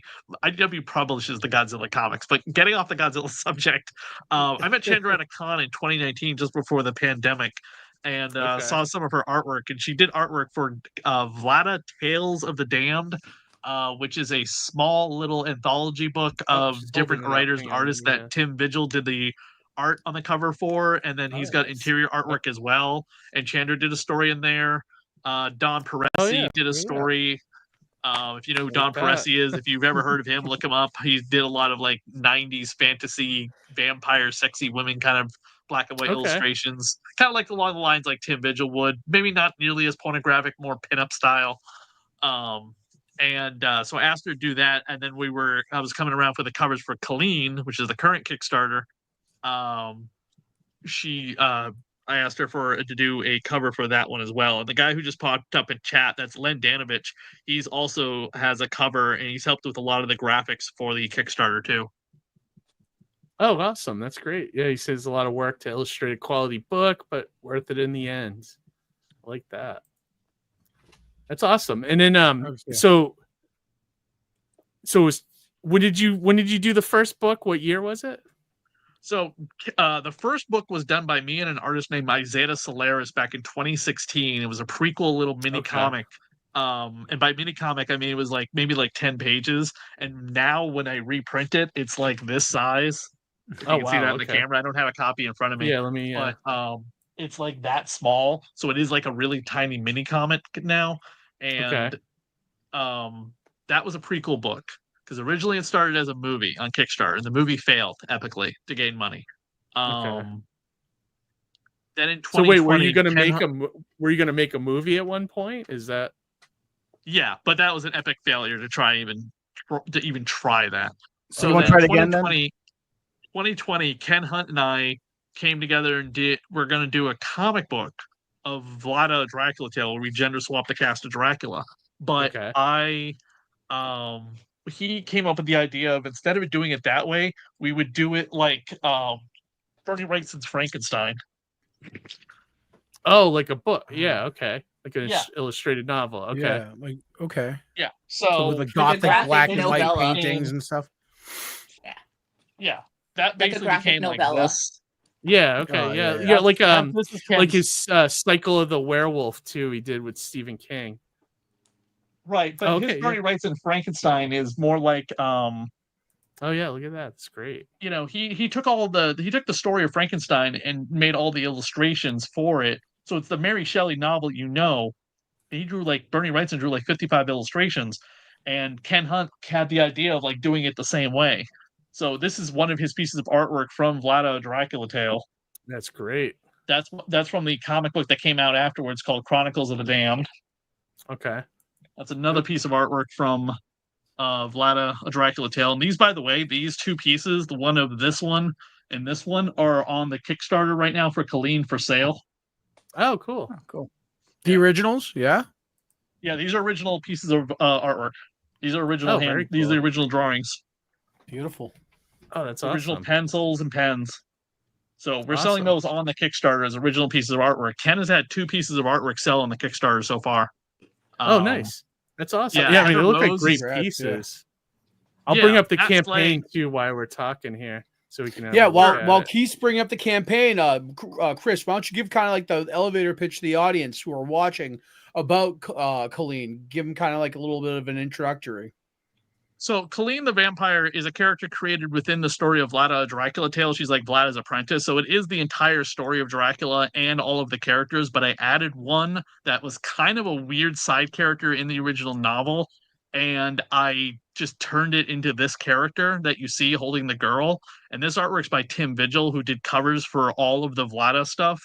And now he's on interiors with Matt Slay, who's got the painted picture you guys put up in your graphic prior to the show. Oh yeah, I have. We'll see it here on the campaign too, right? Yeah, his original painting is also for sale on the Kickstarter. But those are Tim Vigil's artworks. Before you, that's that. Hold on, slow down. This one right here. That's Matt. Yeah, that's Matt Slay's artwork too. That's one of his pages for the That's interior. a beautiful piece right there. Look at that. Yeah. So this is Caline's revenge for Vlada, because our story ends like the way Dracula ends. She dies at the end. And this is Caline, her apprentice, who goes on like a revenge spree many years later. So this is the direct sequel to that book. Yeah, that's Matt Slay's painting. It came out really good. Yeah, it's gorgeous. That's beautiful work. That's why when I was looking for a thumbnail, I was like, it's this one. This one is such a great cover. He's selling that one on the Kickstarter for $500. 500? Wow. The original piece, not the comic itself. It's the original piece. The original artwork. The original watercolors. You can continue scrolling down. You'll see Ken Hunt's cover. So Ken Hunt's still attached to this, but he can't do interiors. Just he has too many other things going on right now. So that's Ken Hunt. That one looks like a Gene Colan kind of influence there. Like from the Dracula? Some Tomb of Dracula kind of covers, Yeah, if you go to the add-ons, we have a Tomb of Dracula homage cover by Tim Seeley on there as well. Oh, nice. Yeah. Oh, you got Tim Seeley to do something for Wait, slow down. Nope. Go back. This one? That's Chandra's. Oh, that's there you go. go. Nice. Very cool. Oh, wow. That's great, Chandra. I like that a lot. Thank you. Very good. It was like the 3rd or 4th rendition of that drawing. Yeah. So how long would it take to do something like that? It took me a long time, because I had one drawing that I started with, and I sent to him. He's like, make hair shorter, and I was like, no, I don't want to. And then I started on her, and I started coloring her blue, and he was like, too much blue, do something else. So I was like, mother. So I started doing red, and he was like, there's too much red on here, and I was like, I'm going to kill everybody. So after me having like many breakdowns and like going, okay, how can I get this? That's finally what I got to was this. And like she kind of like he gave me like a character sheet, and I've seen her from the past novel, but like when I was drawing her, I was kind of thinking of what's her face from Charmed. Oh yeah. Rose McGowan. Yes. I can see that. I can see that now. Yeah, you can see it right in the like picture. the young Rose McGowan when she like first that's where I kind of drew it from, because he was. Would you say what's her face from Alien versus Predator? I can't remember her name. Oh, I forgot. Ghostbusters? No, I was never thinking of Alien versus Predator. It was like some character, and that's what I thought she was from. But it was like, he's like. I don't think anyone's thought of Aliens not from Alien vs Predator. No, that movie is terrible. It was the description. It was like it might have been just Predators. It was like the description of the character. He's like, think of this person, and I was like, yeah, no, Rose McGowan. Like that's what I went with. I mean, I Van totally Helsing, who Caline fights in the story, by the way, is based off Gina Torres from Firefly. Oh, there you go. And I can kind of see that too now. Yeah. That one cover. Yeah, definitely. Oh, is it right there? Is you have it? Hold on. Let me. Oh yeah. Yeah, you can kind of see that. Oh yeah, totally. That's awesome. That I'm very partial to that character because I got to write the backstory for her in the mini books. Oh, so that was my next question, Sandra. Was like, what about this book kind of brought inspired you and brought you onto the project? The Rose, by the way. Yeah, that one's really good. So Chris had asked me to proofread the first one, so I get to read it a bunch of times and like give my feedback, which was really cool. And then I got the final copy. I love it. And then when he started doing this, he goes, "Hey, do you want to write one of the backstories for one of the characters?" I was like, "Anastasia Von Helsing." And he's like, "What?" I was like, "I want Anastasia. Just give me the Von Helsing. Just give me the Von Helsing." So, and then like you said before, then it was doing the cover for the new Kickstarter. So yeah, this is cool. You got a lot of different covers on this campaign. Yeah, different styles too. I love that. That's really cool. Oh, Jay Kennedy. Jay Kennedy, yeah. Good old Jay. How'd you link up with Jay? I ran into him at a couple of different cons, and the last one, Fan Expo Boston, he said that he really wanted to get in on this, and I gave him a quick timeline to get this done. And he got it turned around pretty quickly with some notes and corrections. The one that was just above that's Wendy Shaner. She's on Naughty Fairy Stripper Assassins. She's had like multiple Kickstarters right there. She's had multiple Kickstarters that have been very successful. For that nice. Naughty Fairy Stripper Assassins. She works with Steph Wilson a lot too. Okay, right on. That's a beautiful piece right there. Yeah, exactly. Unhinged. Yeah, it's art. Yeah, art's fantastic here. Here's and there's the cover bundle of all the covers. Yeah. Awesome. That's great. I like everyone's version of the character. We're not at goal yet. It's still like $12,000. You're about just shy of 2K, but I mean, for being only with 17 days left to go and you're at 88 backers, you're gonna hit this no problem. By the way, that's Mel Heflin. That's Mel Heflin, my co-host on my Supernatural podcast. She's just modeling the T-shirt that you can pick up. Yeah, she's a pretty great actress in the Scream Queen actress B-movie kind of flair. Oh, nice. And to clarify, it's a just general Supernatural, not Supernatural the TV show. Right. Yeah, actually, no. Yeah, we talk about the monsters on Supernatural the TV show. So anything straight up from the TV. Oh, I gotta fucking listen to that. Dude, I'm such a big Supernatural fan. I gotta fucking listen to that show. It's called Supernatural Creatures and Lore, and we talk about the real life monsters. And we're going to be posting our newest episode soon. It's about Zanas, which are imaginary friends. We've covered pretty much all of the monsters you can think of Supernatural's had. We're pretty much almost at the end of the podcast. Did you already do the peach taco? The peach taco? Peach taco. You didn't see that episode? Yeah, at the weight loss clinic. They really has a ring with to those it. Fat suckers. The peach taco. We might have. Yeah, I mean, we've been doing every single monster that had been on the show that we can find actual lore for in real life. See, the thing is, some of the monsters they made up, we might not have covered if they made it up too much because there was nothing in the real world to talk about. Right. Yeah, you guys couldn't find the actual reference or I think it's actual. This one's real. The peach tacos of Peru. What's that? Oh, I have no idea. I never heard of that until just now. Yeah, I like it though. I like the way it sounds. Yeah, it does sound good. It sounds as good as what was it? Naughty Fairy Stripper Assassin. Something for everybody. No, I like that. That name's awesome. Actually, I love it. But yeah, no, Chris, this looks great. I agree with Johnny. You got 17 days to go, and that's going to be what? Yeah, 70% no there. So you should be able to hit that, no problem. How long's the video? According to I'm on the back end of it right now. It's 72%. Right on. How long's the video? A minute. But you want to roll the video, Keith? Yeah, we'll roll it. Let's roll it. I just got your your link to the Peach Taco. It's a real thing. It is, yeah. I'm looking at it. It's hilarious. All right. All right, yeah. Hang on one sec. I think I hit the audio, but let me let's play it and see what happens. Roll that beautiful Hello, everyone. footage. I'm Christopher Denmead, the writer, creator of Caline the Vampire. It is a sequel to Vlada, a Dracula Tale, a graphic novella that Ken Hunt and I did back in 2020. We've had a couple of books that have come out that are accompanying Vlada, a Dracula Tale, and now we have a direct sequel, Caline the Vampire. Caline is a character that was created within the gender swap universe of Vlada. We take the story of Dracula and just flip the genders of all the characters. Matt Slay, Tim Vigil, Wendy Shaner, Ken Hunt were all involved in that original project and have come back to work on covers and interiors. Ken Hunt was the original artist on Vlada, and now Matt Slay joins Tim Vigil for interiors and covers. Some of the other talent involved include local to Massachusetts, Heather Rose, Chandra Akerblom, Jay Kennedy, as well as Len Danovich, who's helped with a lot of the graphics for the Kickstarter. Nick Capone are also involved with great covers and artwork by them. Please pledge and make a donation to help us to our goal if you could. Hopefully you enjoy some of the great artwork you're seeing in the slideshow with all the different covers, and you can pledge and help us to our goal or beyond our goal. Thank you. Please tell a friend about our Kickstarter if you think they're into vampires, horror, or just want to help a cool independent comic book project. That's cool. You did a good job of outlining the tiers there too. I was going to ask, what tier do you recommend for people to back?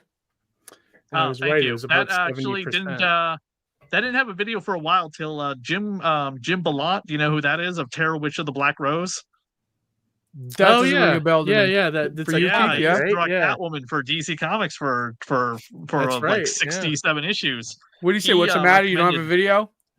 Yeah, he recommended putting a video up there. So I got the I had a miniature video for a little while, and then I slapped that together at the radio station this past Sunday. It also says in there in the story part that this is part 1 of 2. So there's another part of this coming as long as this is successful. Who's going to be on it? I don't know. Don't know if Tim's going to stick around to do a second issue of this. His workload's pretty busy, and it's hard to reach him. So, gotcha.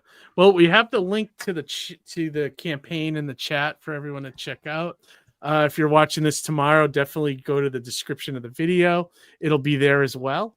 And if you're a horror fan, I think you'll definitely enjoy this. Yeah. Chandra. Go ahead, Johnny. Sorry, I was just saying this looks like any gothic horror fans. Like, this is right up your alley. So I definitely back this book. Yeah, absolutely. Chandra, Johnny C. Yeah, I saw that. Chris, Chandra, anything else you guys want to shout out? Any other links? Anything else you got coming up that you want to tell the audience about? I just wanted to give a shout out to a couple of the backers real quick. Again, Johnny C backed it. I really do appreciate that. JMD Santis, somebody I've run into at several cons, has backed it, which I really appreciate. Adam Marcus, the director of Jason Goes to Hell, The Final Friday, gave me a shout out and has backed it as well, which is really cool. Great. But if you want to hear more talk about vampire naughtiness, craziness, whatever, tune into the Vampire Movie Minute podcast. I'm currently covering Blade 5 minutes at a time. And the current writer of Blade and the Ultimate Black Panther has joined me for an episode, Brian Edward Hill. So he's my co-host for the next couple episodes of that show. So just keeping it in lore with vampires. Nice. Chandra? I'm sorry. Harry? I just want to say it's kind of cool that you Bram Stoker's grandnephew wrote a little quote on one of your books, or you have a that's kind of cool. We should talk about that a little bit. Dekar Stoker wrote a quote for me at the back of the book back in 2020. And by the way, the foreword for the book is by Jonathan Mayberry, best known for V-Wars, Rotten Ruin. So he has the foreword for the book talking about female vampires. But yeah, Dekar Stoker, I've known him off and on for a few years and asked him for a quote, and he said, just use the one from the press release I did for you years ago. And we put it right in the back of the book, and he saw it and he was like, yeah, that's perfectly cool, man. So it's whenever someone sees that, they're like, wait, great grandnephew. And I'm like, yeah, his father was Bram Stoker's brother, so that makes him great grandnephew. That's pretty awesome. Actually, Johnny, I don't know if you guys knew this. There's a comic creator that's Bram Stoker is his descendant. Clint Stoker. Remember he came to Johnny, do you remember City. Clint? Yeah, do you remember Clint? Yes, yeah, I remember that. I had no idea he was related.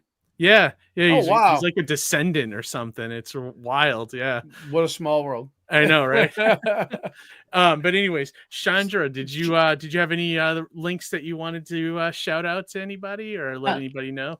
You can find me on Instagram or Twitch with Blunderland. I have another comic coming out with another creator that's coming out in a couple weeks. That's S.Comics for the Savior Project. That's the booth that I met you at, Johnny, at Terrificon. So I have this cover right now, and I have the third cover for another comic coming up as well. I'm looking to snatch up some more. I've been drawing like crazy. I've been doing custom covers. This one's not done yet. Yeah. I saw you promoting that on Insta. Yeah, that looks dope. That's cool. So you're doing like sketch covers and stuff. Yeah, I've just that's great. Doodling, getting ready for some upcoming shows, but you can find me just about anywhere by Blunderland that way. I'm really bad at directions today, guys. That way. Yeah. So you're mostly traditional artwork or nothing digital, right? I do. I grew up in a tattoo shop, so a lot of my stuff is heavily influenced by tattooing. A lot of my stuff is anime, cartoon related, kind of like teeter-totter between anime and comic, but not heavy comic. It's just kind of my style. I am a huge anime consumptionist. So nice. Yeah. Very cool. And cool. we'll catch you at Retro Expo next week? No, I will not be there. I think my next one, may have a few in between coming up, but my next big one will be you're stuck looking at my face at New York Comic Con. That's not a bad thing. And then Rhode Island Comic Con, I'll be there too. Right on. And which other one was the other one? Rhode Island. Rhode Island. I gotcha. Those are the big ones. I sadly won't be at either of those, unfortunately. Oh no. But I'll be at a bunch. Get you back out to New York sometime, Keith. I know, exactly. So, all right, guys. Well, thank you so much. Chris, you have one more thing to say before we wrap it up? Any of you guys going to the New Hampshire horror comic thing? I think it's the first Saturday of October. It's happening the same day, by the way, as Wicked Con. Oh. Yes. With the SNHU bash or something. Yeah, I'll be at that one. Okay, I'll be there at a table as well. Maybe we'll be sitting next to each other again, like we were at That's Entertainment. Yeah, that'd be great. Awesome, man. Yeah, and like Wicked's the next day or something. I think they have it like a weird. It's the same day. Oh, it's the same day now. Wow. Yeah. Oh, God. This is like Terrificon Fan Expo all over again. Yeah, exactly. Like he just said, Terrificon and WickedCon, and they just announced they're the same day next year as two days next year as well. Like, what the heck? Fan Expo and Terrificon are they going to be the same weekend? Because I'm sure there's something behind the scenes, but whatever. It's so silly. They're splitting the difference of the audience because there is crossover people that would go to either or both. Yep. Right. Yep. They're making people choose, which is not cool. But it's like choosing between your children. Yeah, right. Exactly. In Mitch, I trust. That's all I got to say about that. Right. Well, thank you both for joining us tonight. Yeah, we really appreciate you guys sharing the project with our audience. And thank you for like I said, we'll put the link schedule in the chat, and we'll send people your way. So hopefully we get some more eyes on it. Likewise. Right. Johnny, I'll talk to you later about your art piece. Yes, please. I'll show it off later at the end of the show. Okay, honey. Awesome. Thanks, Chandra. All right, guys. Bye. We'll have a great night, and we're going to be moving on to our next guest. And good luck with the project. Thank you, guys. All right. Yeah, definitely. Good night, guys. Have a good one. Oh, very cool here. We almost had a sneak peek of Dwayne in the back. Yeah, right. I'm too button happy, dude. I'm so good. You had a very long weekend running a Comic-Con, so I know. In fairness to you, it's it's all good. Yeah, right. Definitely. Without further ado, let's roll right into. I think we're already cutting into his time here a little bit. Unfortunately. Let's roll right into our third guest, who's been on the show. 3-4 months ago, maybe. It's been a while. It's been a little while. But he's coming back for the second time. Dewayne Dority. Dorito. No, I think it's Dority. I think it's Dority, actually. Because I made that mistake. I said Dewayne Dorito. You wrote the email. You wrote Dorito. I was like, is he just going by Dorito? Like, what's the deal? No, it's my favorite Dority. but I corrected it over the weekend. I put it Did up. you really? I did. I missed fixed it. In the email for the link, so it was Dorito. I actually like Dorito better. I mean, I think it's a little more fun marketing thing, but we'll bring him in and we'll see what he thinks. Dewayne Dority, yes, welcome to the show. Right. There he is. You got it right. What's up, man? I apologize profusely for messing up the name. No, you know what was on my mind when I was writing that, you know, wanted some Doritos, you know. Yeah, I used to be called that in high school. People used to not know how to pronounce my last name, so they would just say Dorito. So it's all good, man. You're good. Did it bother you though? Is it one of those nicknames that bothered you? Yeah, for a little while, but then I got over it. Because my last name's Gleason. People used to call me Jackie all the time because like after Jackie Gleason. Gotcha. And I don't know why, but it bothered me. Like, I'm not Jackie. Because it wasn't your name. It's kind of like not your name. Dorito's kind of Italian name almost. Me? Dorito. Right. Oh, Dorito. It's like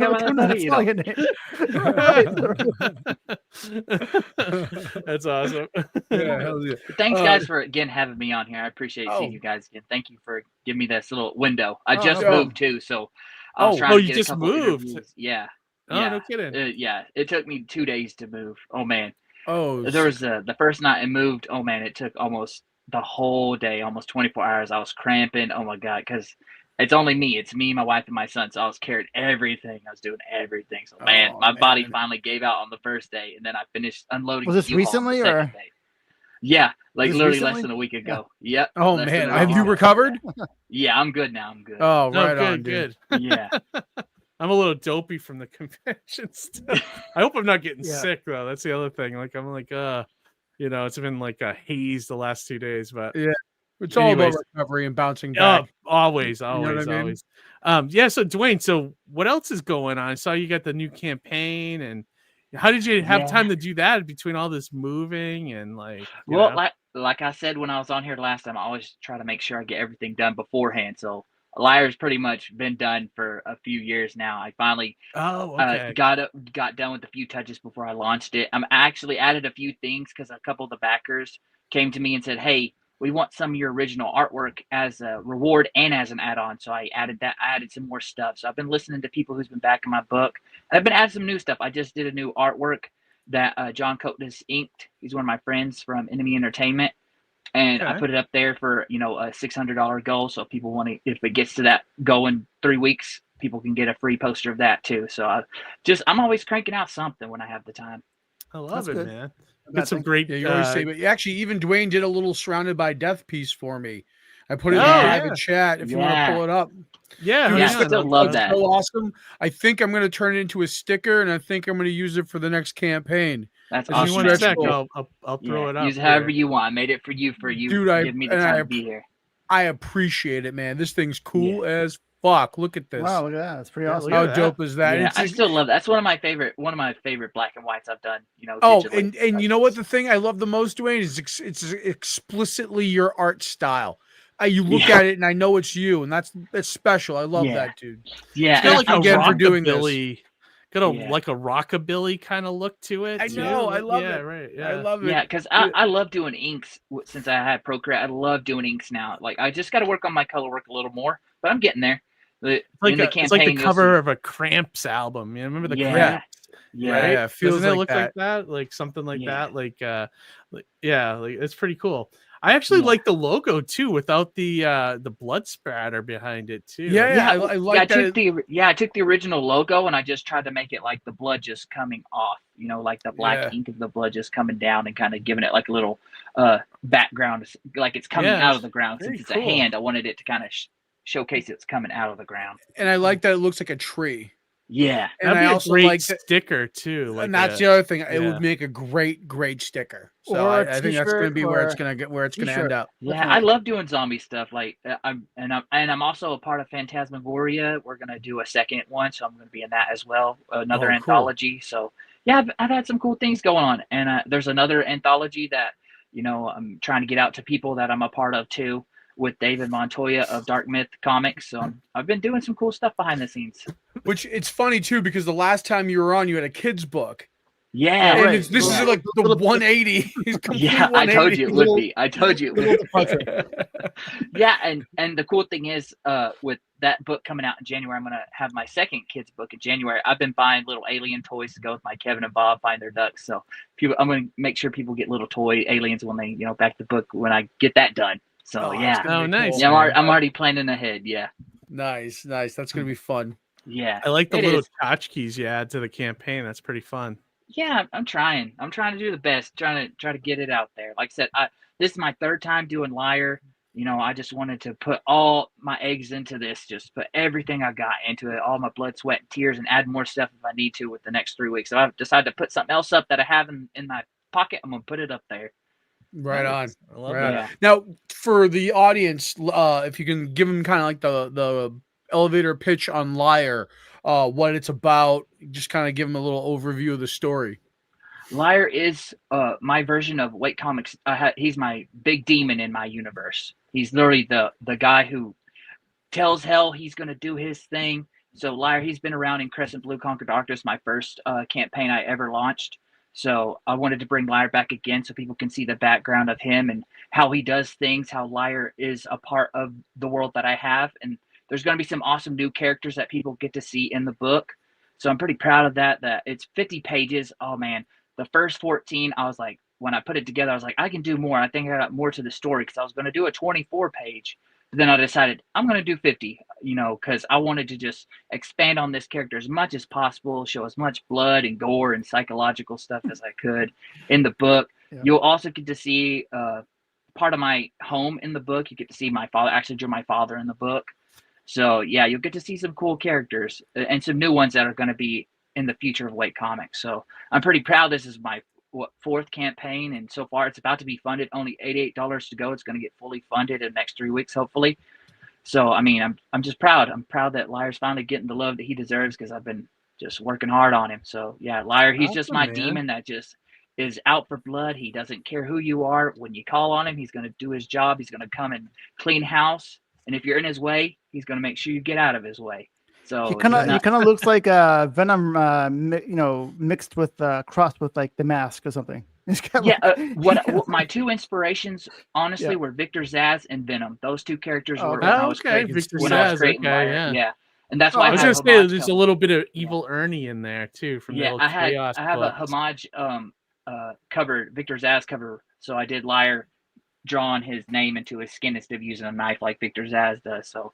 Yeah, so usually Liar, when he takes a human victim, he writes a liar on his body, so you get to tell how many people he's taken souls. So that's kind of what. Yeah. So yeah, that's. I love the dual. Like you have like the kids stuff, and then this is like dark. Yeah, and the thing is I'll have my first kind of sci-fi book, all my own creation.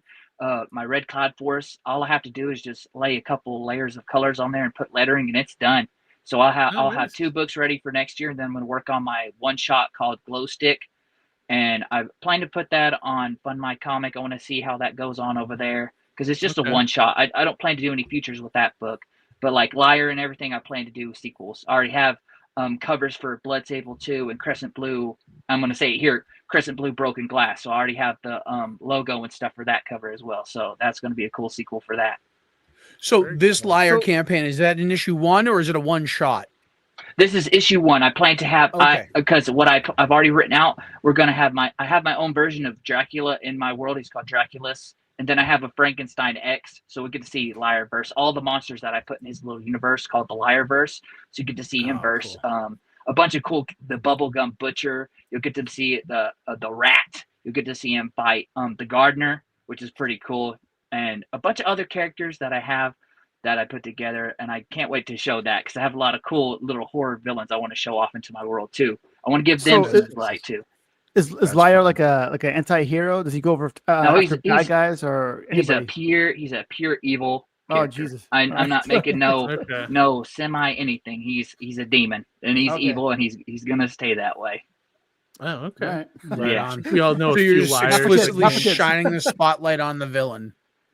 Yeah, I want that. Liar to be. I want people to see Liar and be like, oh, I know who that character belongs to, and I like that character. That's what I want. I just wanted people to enjoy Liar because his name is literally his name. It's Liar. That's not good. That's never going to be good. Liar's not very trustworthy. I was going to say, where did the name come from, particularly for people who may have not read the prior stuff? Well, like I said about my father, I grew up in a broken home. My father, he was an alcoholic and stuff like that. So I had a bad childhood growing up. You know, my father was my version of Liar. So I kind of used my anger and frustration and created my father as Liar. So that's how Liar came to be pretty much. So that's, you know, channeling, in my life. Yeah. Channeling your feelings into a character and comic. Yeah. I was going to guess Jim Carrey's movie, Liar, Liar, but I guess that's not him. That's a good one, too. That's a good movie. I ain't gonna lie. That's a good one, too. I guess. But it's cool that you took a little slice of a life, your own life, and, you know, you made this thing. I'm sure it's pretty cathartic in the end, too. Yeah, like the first 14 pages, like we'll get to see Liar, like he gets summoned, and you'll get to see he goes through my house, and you'll see his thoughts about what he feels in the house, the presence of evil there, and why he's there. You know, the children called him, and he goes in there, and he's like he pretty much has a debt that he has to deliver on because he was summoned there, and so you get to see Liar make William pay for his crimes in his life, and you'll get to see some gruesome stuff. What happens to William. And then after that, you'll get to see him fight the big monster called the Lurch, with my wife helped named, which is pretty cool. So I never had a name for the Lurch. I just thought it was a cool little just character with tentacles, and I wanted to just show him off when I did this book because he was just a character I liked. I wanted him to use him somehow because I was doing cryptids, and I wanted to make my own kind of cryptid villain. So the Lurch was one of them, and so I wanted to showcase him first. Because I just had a feeling he would just be awesome. The Liar versus the Lurch, it kind of, you know, felt good to me when I was creating it. It just made sense. It vibed. The whole thing vibed for you. That's cool, man. Yeah. And so like awesome. the first 14 pages, oh man, it was awesome. Like I had my big black book right here that I did. Like I just sketched it out. I sketched out all the panels and stuff. So like right here, just pencils and inks, you know, just doing that stuff. Yeah, we'll make it big. There you go. Yeah, and so it was. Yeah, awesome. It's ugly. It's ugly, but you know, I went and did all the paneling and stuff by hand first. And my wife, which is pretty cool, my wife, she got me some comic panel books from Five Below, and so I used those to make my original book, which I have them right here. And I'm giving these away for people who want original Liar pieces. So I have these all 50 pages. Yeah, I have all 50 pages here. So yeah, nice, give these out to people. Yeah. You're not selling them on the campaign? Yeah, people get them in the campaign either as a reward or as an add-on, or they could do both. It's up to them. That's very cool. Because I had one backer who said, I want to get the page, but it's only as a reward. I want to have it as an add-on. So I was like, okay, I can go in there and fix it. If that's what you want to do, I'll give you what you want. I don't mind at all. Oh, wow. Okay. And cool, this Procreate program, Procreate is awesome. You're learning? Or? Yeah. Procreate. I'm getting better. Yeah, and better. Amy uses that with her making videos, and then also she draws with it, I think, too. Yeah, it's good to, like, when you create your original artwork, it also has like a time-lapse video kind of thing you can save, and you can showcase, you know, people your original stuff, how it came to be and stuff. I love that about Procreate. Cool. So whenever people, you know, do inks for me, I love to go in there and color it and then showcase how I colored it. So it's a great tool. Awesome. Love using it. Yeah. Yeah, no, I love that. I love hearing that too. Before I had Procreate, oh man, doing it all traditional it felt great, but like once you messed up, oh man, it was downhill from there. Oh yeah, I had to restart on a bunch of pages. Yeah, it's hard to erase. Oh, it's rough. What were you gonna say, Johnny? I just want to circle back around real quick, Dwayne. Can you talk a little bit more about collaborating with your wife? I mean, what's that been like? And it's cool. You know, when my wife, she backs my campaign, she supports me, and I love getting her feedback when I'm doing a book. Like when I created Crescent Blue, I didn't like that character at first. I didn't like the idea of having a bubble manipulating master who, you know, was pretty much a mage who used bubbles as his powers. But then when I put him together, I told her myself, I was like, honey, I was wrong. This is a cool character that you gave me an idea for, and I'm going to create a book about it. And then I created Blood Sable, and my wife loved I made it for my son. Blood Sable is a character for him. And so she loved the name and loved the way he was created. And then when I made Liar, she hates Liar, but she likes the way I created him in my own image and stuff like that. So every time I've had like Liar, when I did a page or something, I'm like, honey, what do you think about this panel? you think it's okay? Is it too, clowny? Is it too campy? Because I, I'm not, into the horror genre a lot. I love watching horror during the day. I hate watching it at night. Not that type of person. Okay. So Nothing it's wrong like with I that. wanted to create my own kind of horror for me, for just specifically me to share with other people my version of what horror is to me. Yeah, you don't see too much daytime horror people, horror monsters. Yeah, at night. Yeah. Well, the funny thing is, because it's hard to make things scary within daylight, right? Because daylight's very open. So to that point, there's very few I can point to that did it well. Texas Chainsaw Massacre for the first one. That's a good one. That's real great example of a daylight and just dirty, gritty, making it look spooky in that regard. Mad Max. That's another one where it wasn't a horror movie, but Hills Have Eyes too. Yeah, my wife Hills Have Eyes, exactly. Yeah. So and like I said, my wife, and my friend Carl, he's been by my side for a few years. He helped me with the previous Liar project that I had to cancel. Things fell out with that, but he did a couple of artworks that I put back into this campaign. So, and he did 2 covers, which is awesome. And he recreated my original cover, which is cool because I have the original artwork and then his version in his style, which is awesome.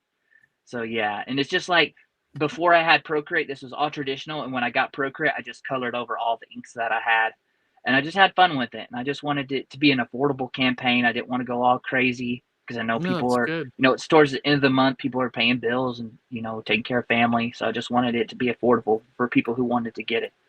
Yeah, that's good. I think a smaller goal is helpful. Yeah, and I've had people who don't like the gory stuff, so they're like, I would love to support you if you want to, sell some art and stuff. So I was like, okay, you can get some original artwork I have that isn't gory, so I can give you, people some of that if they wanted to. And they were like, cool, I can back it now because I want to support you. So I was like, all right.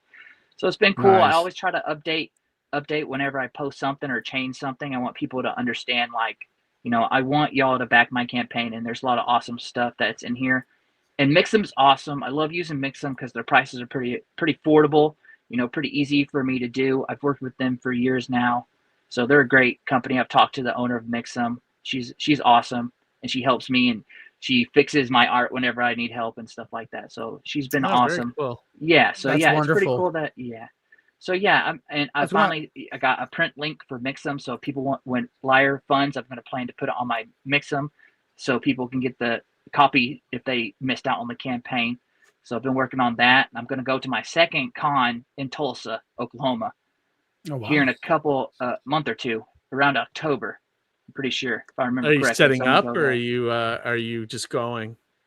I'm probably just going because it's only my second time, and I don't got, like I said, I'm pretty much independent right now. But I'm going to go there and talk to Nick Goltra, the owner of the Tulsa Con. So I'm going to talk to him. He's backed Blood Sable, so he's been pretty awesome about supporting my stuff behind the scenes. So definitely want to go. My wife wants to go again because she loved going to the first one when we went to Tulsa at the Jewish Museum. It was pretty cool. So we're going to go again. My son, he's going to probably enjoy it, seeing all the crazy characters that are there again. Yeah.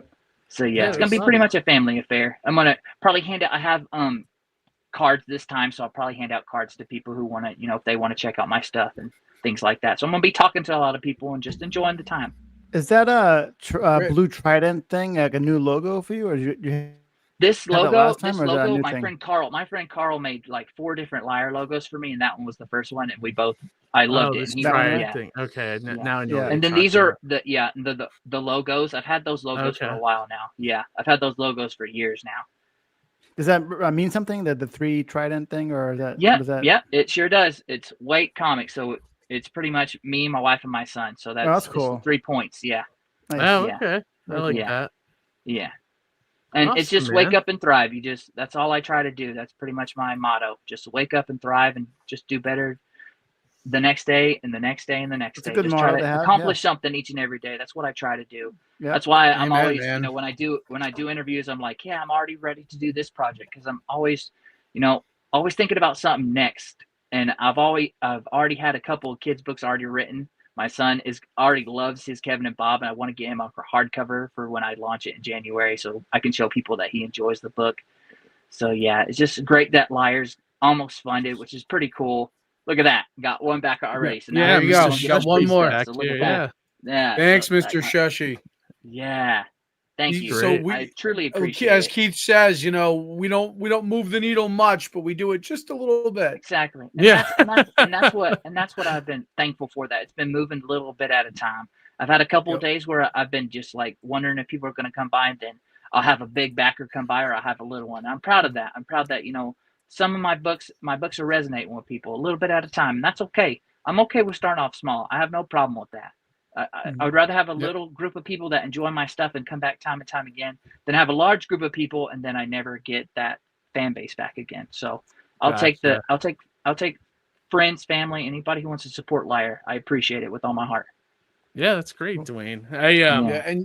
Ramping up slowly is the way to go anyway. You don't want to try to throw everything in at once and then you're just going to burn out. You're doing it right, man. You're on the right path. Yeah, and the cool thing is like I said, I always try to get everything done first. So I have the first 4 proof copies. When I was done, I wanted to get the first 4 copies in my hand, so people could know that this book is done. So once the campaign's over, I've already got everything set up for people to come get it when it's done. So yeah. Look at that. So, this guy's a professional, man. Yeah. Ready to go. I love it. And the thing is, I watch Johnny. I see how he does at cons and how he talks to people. And I talk to people who's been here longer than me. I like to figure out how to do stuff just as good or better than some other people. So like Wiseacre Comics, they've backed my stuff, and I love how they do their promotions for their books. So I try to do the same thing. I try to give a little flair and just get inspired by other people who are doing way better than me, because I can't grow if I don't learn from people who are up there already. Exactly. So that's So it's we all strive to I've been in this industry 15, 20 years now, and it's like I still learn from people every day. It's like and it's great. Something at a show, or Go ahead, what's funny is I even find myself learning from people who are just getting started, because they're doing things that even just like the way they display things, or that's what I was gonna say. Sometimes they have a different perspective than somebody that's been around in the scene for a while. Because we've been doing it for so long. Exactly. We don't lose eyes anymore. Forest for the trees. Exactly. Yeah, exactly. Yeah. So when I see people do their layouts for promoting their stuff, I'm like, I might want to use that, and I go into Procreate and I kind of mess around with stuff because I don't want it to look exactly the same, but I want to kind of make it in my own way, but still be able to show off my book. A lot of people do that though. Like a lot of people see the art or tell a story. Like we like a certain writer or something. You tell a story similar way, or and I've been looking. Art style is a very specific thumbprint, man. Like you could, when you look at your art, it's like, oh, that's Dwayne's artwork. Very distinctive. And the cool thing about Liar, I was saying even you two guys, like seeing Dwayne's energy now must at some level uplift you or re-energize you guys, because you've been at it for a while, so you must get something from that too, right? Or I've been drawing for a while. I know Donnie is. I can see that smile from here. I know. Yeah, absolutely. I'm proud to see the progress you make from the last time you've been on the show to now. You know. Oh yeah. So it's like it's still grind. I still want to try to finally set up my own website. I'm proud that I have Mixum, the print link, so people can go buy it and get my books whenever I'm done with them, which is pretty cool. They can get it straight from Mixum, straight to wherever it needs to go. So that's pretty awesome that I'm able to finally do that. I've been wanting to do that for a while. Once the campaign's over, I just want people to be like, hey, click my link. You can get a book from me that if you missed out. So I'm proud to be able to finally get that done. It's good to see that you're you're not burnt out at all. You're very fired up, Like I said, not like me. But the thing is, I can't ever be burnt out. My wife and son are disabled, and they inspire me. And I'm the guy who's got to be there 24/7. So I'm always finding a way to keep myself energized. And that's a lot of positivity that are involved in your work. Tell me, there's some days where I feel like some days I'm just like, should I just put down the pencil? But then I'm like, no, there's something cool in my mind that just sparks something, and I go write it down. Did you happen to tune in when we had the first guest on tonight, Jason? I was, but my son, he's been up since 2 o'clock in the morning, so I had to deal with him. So I had to put it down. If you get a chance to watch it, I mean, he same thing, like very positive guy with a lot of real world challenge stuff. Challenges. Oh, I'm definitely going to rewatch this and leave a comment like I always do. Perfect. I love that. Check it out, because Jason, the first guest, is an artist going legally blind. So the challenges that he overcomes, and same thing with you, man. Like it's not easy to be a caregiver but for also one like person, let alone two people. So respect, man. That's awesome. Yeah. But those challenges could like break a person. You know what I'm saying? Like it's true. Yeah. And you have that thing in you that you channel that energy into positivity. Exactly. In a positive way. Like, I love that. You know, it's crazy. Like my son, he has autism, and usually my wife read this stat to me the other day, which I thought blew my mind, that parents with kids with autism, their marriage rate declines to like 19%. And my wife looked at me and said, "I'm proud of you that we're still here." So I was like, just that alone is like, I was fist pumping the air and I was just proud. Yeah, like, that's all. That's what you need. Makes you feel good, man. Yeah, definitely. And so like with Liar, it's my last traditional kind of art I did. I digitally colored it. So I'll be doing Procreate digital from now on. So everything's going to be a lot crispier. So the people who back this book are going to get literally the last traditional comic I made. Yeah, so I'm proud of that too. No, it's awesome. Now that must be exciting, moving into a new style and kind of taking a new venture in that regard. Can you talk a little bit about easier, that? right? Yeah, it kind of is sometimes and kind of not, because if you mess up sometimes, you could literally delete a whole page and not even realize it. So, but I usually, because with Liar, I'll tell you right now, I did all of Liar, and I was at home and we had a storm and I was trying to save all the files, it deleted all of them. But I was lucky enough that I saved every single image before Procreate literally wiped it clean. So I was lucky. I was so lucky. I looked at my wife and I was like, I'm lucky I saved these before the power went out. So I by the grace of God up there, he made sure I had my pages saved in my stuff. So and I was able to put it in my save them to the cloud. Yeah, that's what I did. I put them in there. The Jesus cloud up there. Right, exactly right. But and like I said, I plan to launch Kevin and Bob Find Their Ducks in January, which is going to be awesome. Just a little kid's book for my son again. He loves that book. I've showed that off. That thing is almost deteriorated. I have a second copy. Nice. I'm probably going to give him. And then my Red Cloud Force. I love that 24-page sci-fi book that I've done. My character that I created from me being a CNA, Commander Nueus Amna, the commander of the Red Cloud Force. I'm proud of that. You'll get to see my little kind of space alien team up. And then we'll do Glow Stick, and that's my one shot that I've had written. You'll get to see some cool, I'm going to have like kind of manga type of aspects on it. Kind of have like a Japanese kind of cover for the front. So it's pretty cool. I can't wait to show that off in time. Cool, so, man. It's so cool. You're going you have so many, you're like Robert Rodriguez of indie comics. You've got different styles. You do kid stuff, you do violence, you do crime. You have it all, man. I love it. Yeah, and then next year I'll be doing, like I said, Blood Sable 2 and Crescent Blue, and then I'll be doing Flash Wave. And I plan hopefully to have my wife write a story with me, a character called Ezra. She's very important. She was one of the first female characters I ever created, and I want her to help me write that story for that character because I made it for her. So I want her to get into it. I already have a cover for that and some stickers for that already. So yeah, I have art saved up that I just can't wait to get out to people. I was going to say, when you have that collaboration with your wife done, you should come back on with her. Yes. And talk about collaborating. The thing is, she hates talking on live, but she's a great communicator. Like she'll talk on the phone for hours. So but when she shows her face, she's like, turn the camera off. Have her call in. Turn the camera off. She can be behind an avatar. Just have her voice. Gotcha. Put her on speaker. Put her on speaker. Yeah. I definitely will for sure. Chandra said, "Cough, cough. I'm an anime artist." Well, I might look up and see what you're doing because I want to learn from that for sure. Yeah, she was with the last guest on the I did see her. Yeah, and I saw her cover. That was pretty cool. That was awesome. Yeah, very good. Yeah, John was great. Yeah, so Dewayne, any other social media, anything else you want to shout out as we start to wrap up the segment here? You're good. Yeah, I know there's someone else behind me. Yeah, you can find me on Instagram at Write a Show. You can follow my Wake First page on there as well on IG. You can follow me on Twitter at Write a Show. I'm on DeviantArt. I'm also on YouTube as Write a Show. So I post videos over there. And, I have my link tree in my Instagram profile. So if you want to check out all the other stuff I have and previous projects and stuff, you can check that out too in my link tree. Yeah. We have the link in the chat for the Liar campaign on Kickstarter happening right now. Okay, I appreciate you guys. It's go. always good to talk to y'all. Like y'all make me feel calm, so I appreciate it. I'm sweating my balls off, but it was a fun time. Oh, Jesus. Well, we all are too. So it's no coolness over here on this part of the world. We love having you on, man. You're always a breath of fresh air. You're positive. Yeah. We love it, man. I appreciate absolutely, it. Like I said, there's some days where I'm like, I don't know if I could be positive anymore, but I keep pushing forward because I can't stop. I got too much I want to do in a short amount of time. Getting older. Keep going at it while the iron's hot. You know, keep going. Yeah, you know? that's what I'm doing. Keep pushing. I am. But again, appreciate you guys having me on again. Yeah, absolutely. It means a lot to me that y'all wanted me back, so I appreciate it. Yeah, absolutely, man. Absolutely. Anytime, dude. Just hit us up. Yeah.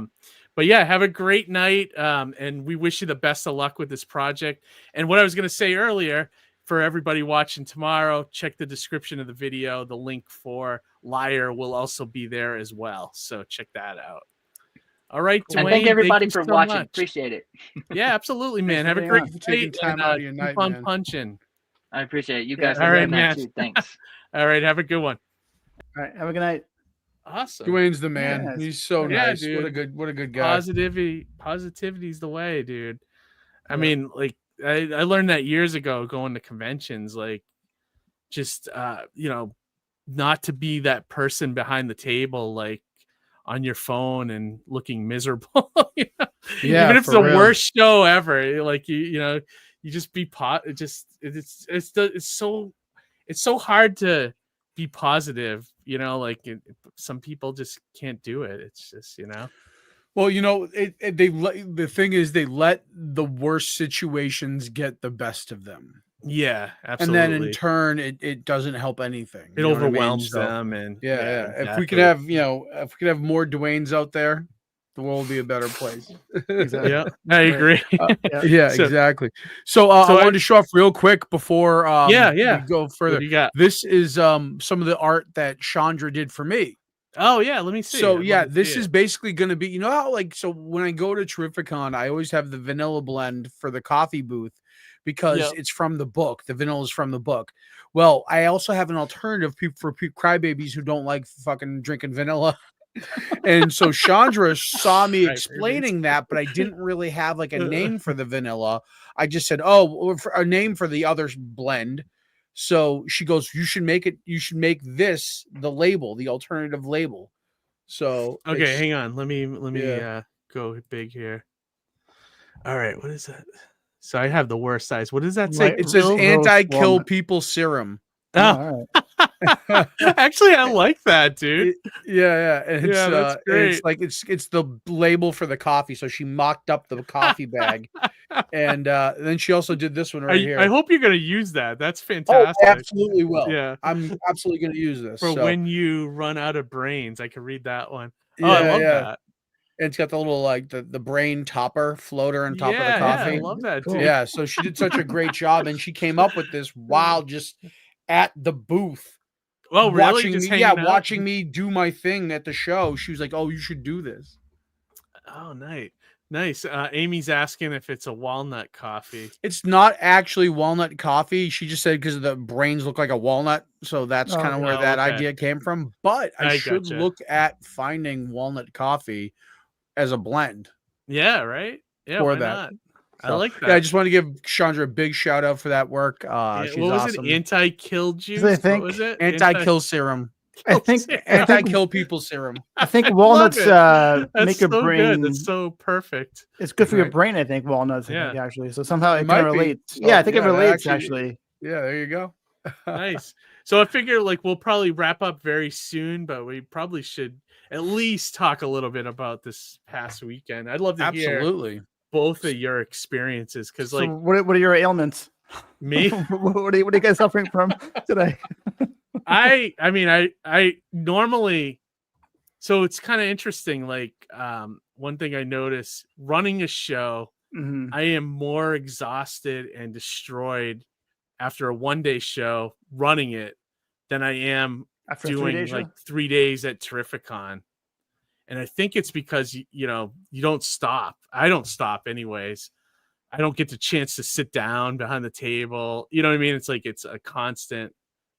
running around, making sure everything's good, Yeah, I think because here's the thing: 3 days at a show, it's still a lot of work, but you're kind of behind the table the whole time, right? Yeah, right. You were literally walking around all day for a full day. I'd be curious to see what your actual steps count was. I know. Oh my God.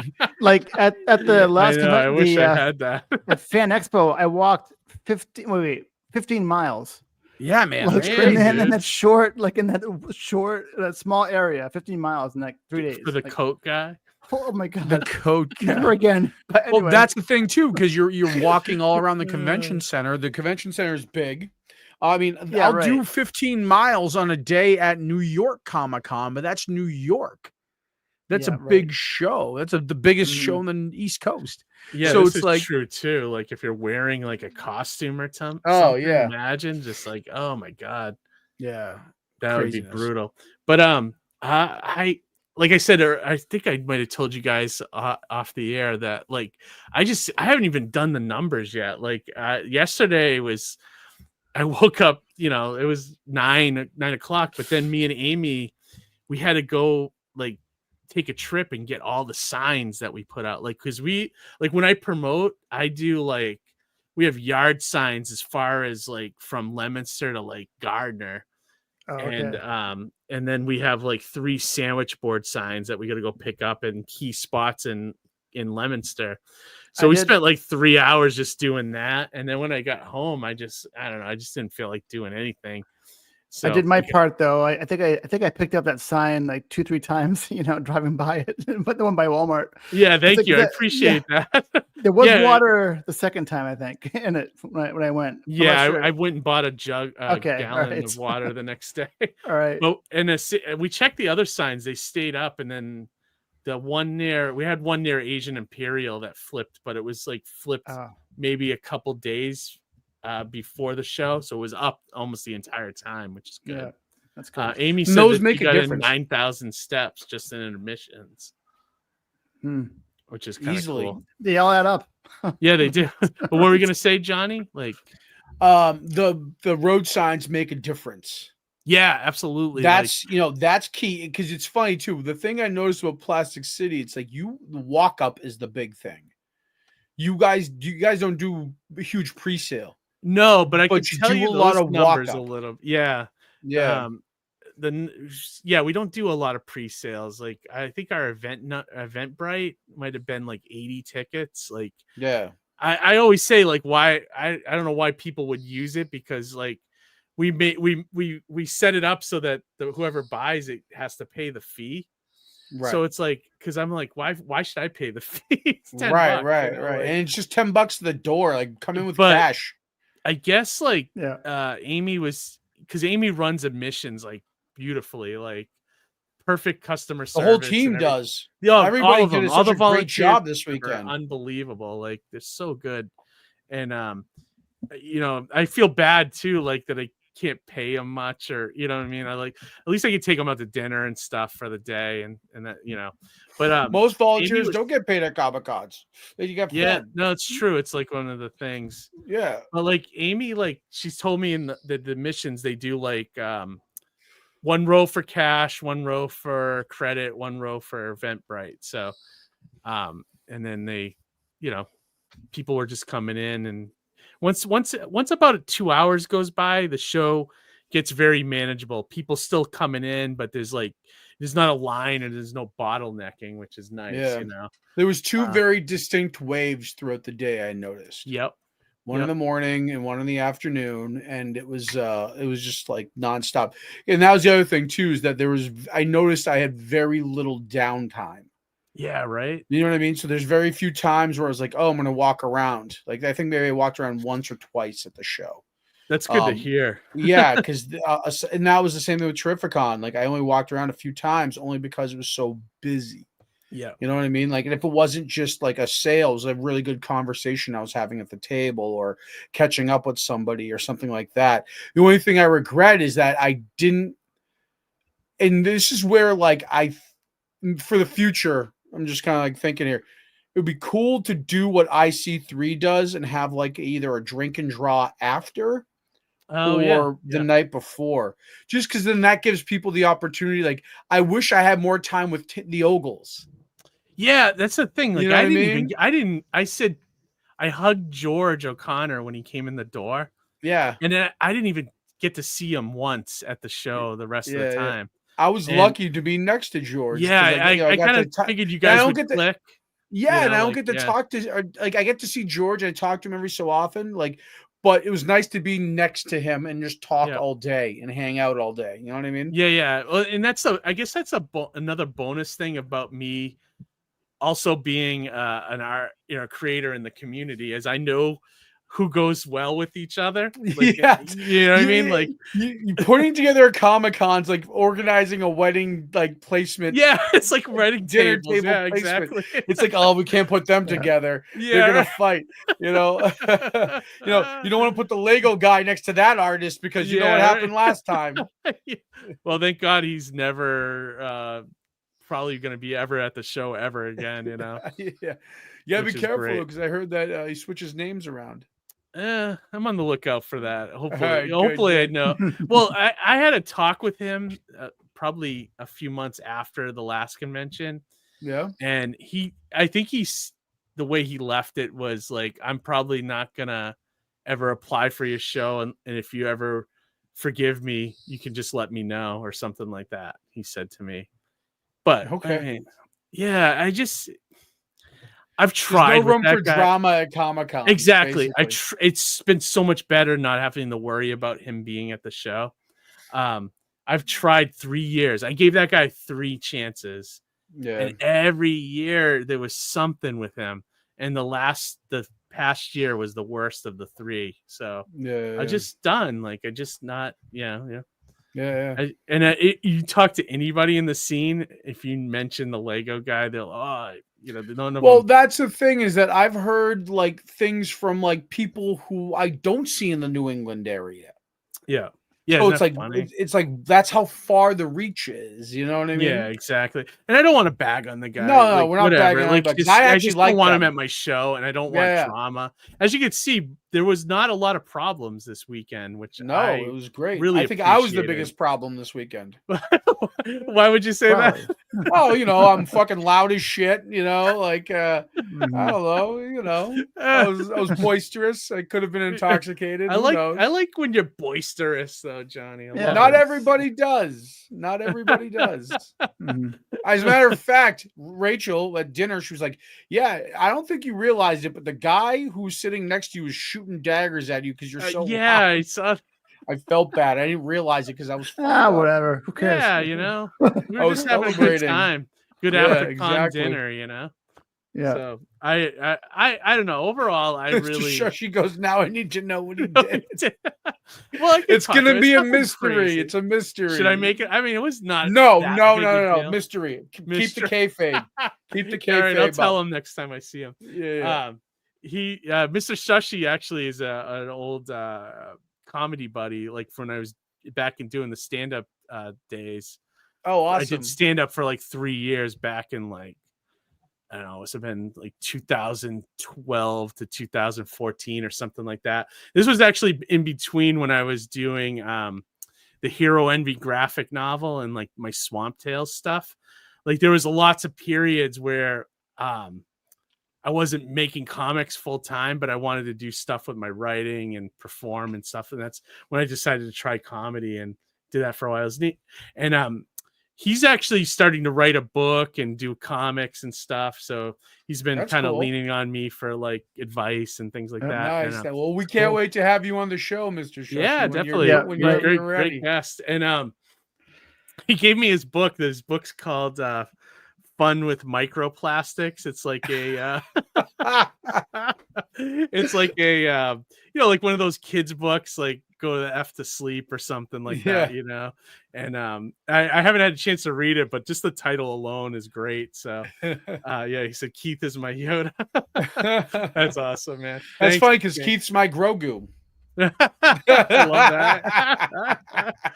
that. Actually, no, I'm Keith's Grogu. Yeah, no, I'm your Grogu. what else can I say about the show? I mean, it just was really, there was no problems and it went well. Like I think we might have been a record-breaking attendance for us. I'm sure. I sold 10 cans of Shirley Temple 7-Up. Yes. Nice. I sold a that whole guy bunch bought of like coffee 5, right? When I was over, the guy was down. Yeah. That guy was so. The thing about that was that guy that bought that at the table, Michael Prastick's, that's funny. Great. The guy that bought all that soda, like I connected with that guy in the sense that like he appreciated soda and he was a fan of soda like I am. And I'm not saying like, and like the way you are, in the sense it's not just like, oh, we like soda. It's like, we are actually fans of soda. We seek out soda dude, whenever there's a new flavor, I'm in there, like, you know. Right. So like, and that was that dude, and he understood the actual quality and wonderfulness of the Shirley Temple 7-Up. Yeah, definitely. Amy was saying the hotel staff was fantastic. That is an understatement. Like the guy Tim that I think he's like one of the head guys there. But just walking around, like if somebody didn't need a table, he would take it, get it out of there. Any extra chairs went off the floor, things like that. Just I can thank them a lot, and we love the venue. Yeah, that's cool. I mean, you guys gotta admit, right? It's like easily the best venue we've had. I feel like you can utilize even more of the venue, like the workshop rooms in the back, like panels. Yeah, you can make it so much bigger too. You know. Yeah, and that actually, that's one thing I was really worried about, and I think that's why I had anxiety trying to sleep Friday night, because the kids workshop, which was run by Emily Druin from KidsCon New England, they originally were, their table was supposed to be where Jeff Levine was, the hot sauce guy. And I love Jeff. I think he's a great guy. Yeah. Actually, I have a date in the calendar to make more hot sauce with him. Oh, nice. That's awesome. Yeah. When you sold those like crazy. So that's a good thing that you guys are hooking up. But right where he was, there was a room behind him that was locked off for the day. It was out of commission or whatever. But that's where the kids' workshop was supposed to be, which I would have thought was perfect. It was, a small room with like 6 tables.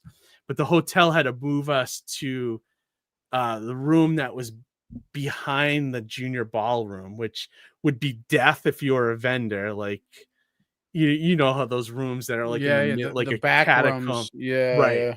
So I had to move the kids workshop into that room, and then I had to put Emily and Jeremy's table in the junior ballroom, but it ended up working out perfectly. Like I went back there maybe so I did my first walk around of about 30 minutes into the show.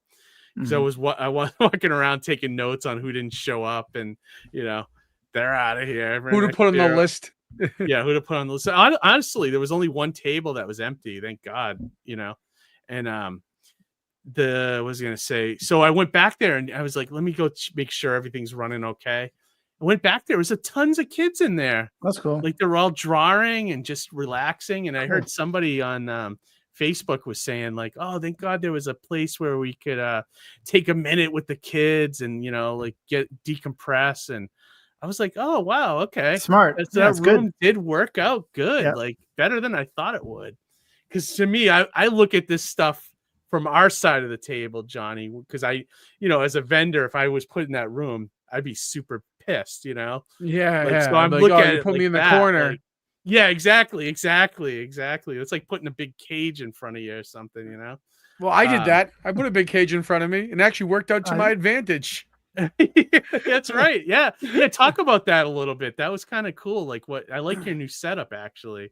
Yeah. So I added these two. Well, so I had them at Terrificon, and there are these basic just cages, the rolling cages that allow you to hang stuff on them. So at Terrificon I hung original artwork from projects I had worked on. And so I wanted to kind of continue to display these pieces.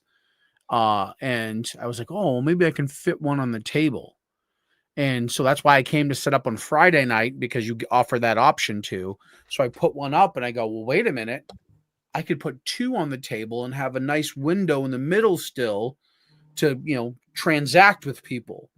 And so I ended up doing that. So it was great because it allowed me to display all this nice original art from Luis Rivera, Chris Marchman, Ryan Santos. Man, you got some great pieces. Dude. Yeah, and there's some beautiful pieces. And the other thing I noticed about it was that people would stop and look at it.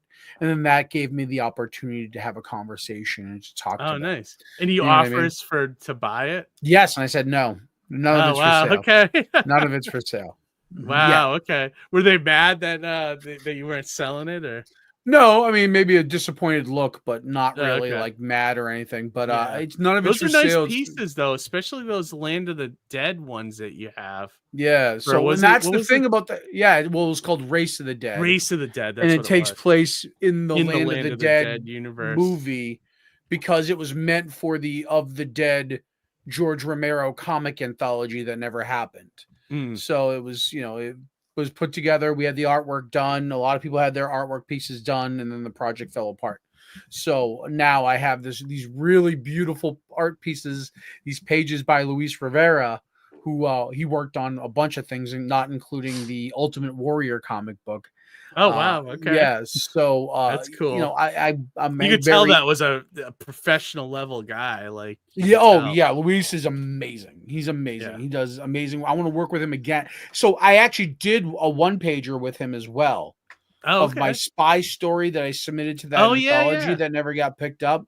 So Luis did that one page. Too. Yeah, he did that, and then so I don't know. I'd like to do more with him. He's really good, but he's I have to be able to afford him. Yeah, that's right. the key thing there. But could you sell prints of those pieces or? I probably could. I probably could, but I think I'm going to just collect it and put it into my own anthology. Yeah, that's what you're gonna do because if I make it nondescript enough, I think I'm okay. Yeah, I think that'll work. What I mean? I was gonna say, get some great comments here from Mr. Shushi. I put on dozens of comedy shows during the decade. I did stand up, and some of those shows had great turnouts, but I could not even fathom running the event I saw on Saturday. I think that's why I don't sleep on Fridays, because I just think of everything that could go wrong. Nervousness, truly, pre-event jitters. Nervousness and pre-event yeah, exactly. Jitters. Yeah. Truly an achievement. You guys should be proud of what you built. I hope it keeps coming back forever. Same. I hope so too. Like the hotel's been so good too with us. We just got a nice letter from them today, thanking us and wanting us back again. So hopefully we can keep that relationship going for a long time. You should do only one panel next year, and it should be sketch off. Well, you were talking about that a little bit at dinner, some of the changes we can make for next year. I'm also thinking of, what do you think about this, guys? Having the show from 9 to 4 and 9 to 10 being a VIP hour. What do you guys think of that? Because I was thinking about other ways like that we could make a little bit of money on, and maybe even pay the volunteers a little bit. Is like, if we did a VIP ticket from 9 to 10, it would be like $20. And you get like a free print or something, and you can come in the show an hour VIP early. Bag. Yeah, like kind of like what Joe Souza does with Retro and Monster Expo. He has like a print, and like I think you get like a lanyard and stuff, and you get to come in an hour early. But then also the show would only go to 4, which I feel like at 4 o'clock, the show is it kind of dies still down got anyway. Still got people, but like people starting to pull out at like 4, when I was walking around at the end of the show, when I thought it was a little bit like lulled, where I can kind of get some networking and things done, I had people shopping my table. So oh really? Like there was, they didn't buy, but they were there checking things out still. 4 p.m. is too early. You're saying 4 p.m. is too early. 6 p.m. And, no, 6 p.m. I think is a little too late, which we used to do 6. Yeah. And then we moved it to 5. 5:30 the latest. Yeah, 5 seemed to be the sweet spot. But then 5 is the sweet spot. If we got it till 4, unless people would be busy right till 4, and then it would just be over. Like I don't know. Right. But I would say move to 5 or keep it at 5, because you know what? it was slow enough where you could do that vendor shopping. You know, you can kind of, because that gave me that 4 to 5 window gave me time to go over and talk to Jeff Levine. Oh, okay. And to coordinate, you know what I mean? So, but people were still shopping. Yeah. So that was the other good thing too. So I didn't lose an opportunity where somebody could have bought something. I was still able to, because I was walking around, and I remember I was walking back and I saw George, and George was like, somebody's at the table, and I was able to duck in. You know what I mean? So I'd say keep it. Amy said there were still people trickling in at 4:30. Andres came in late.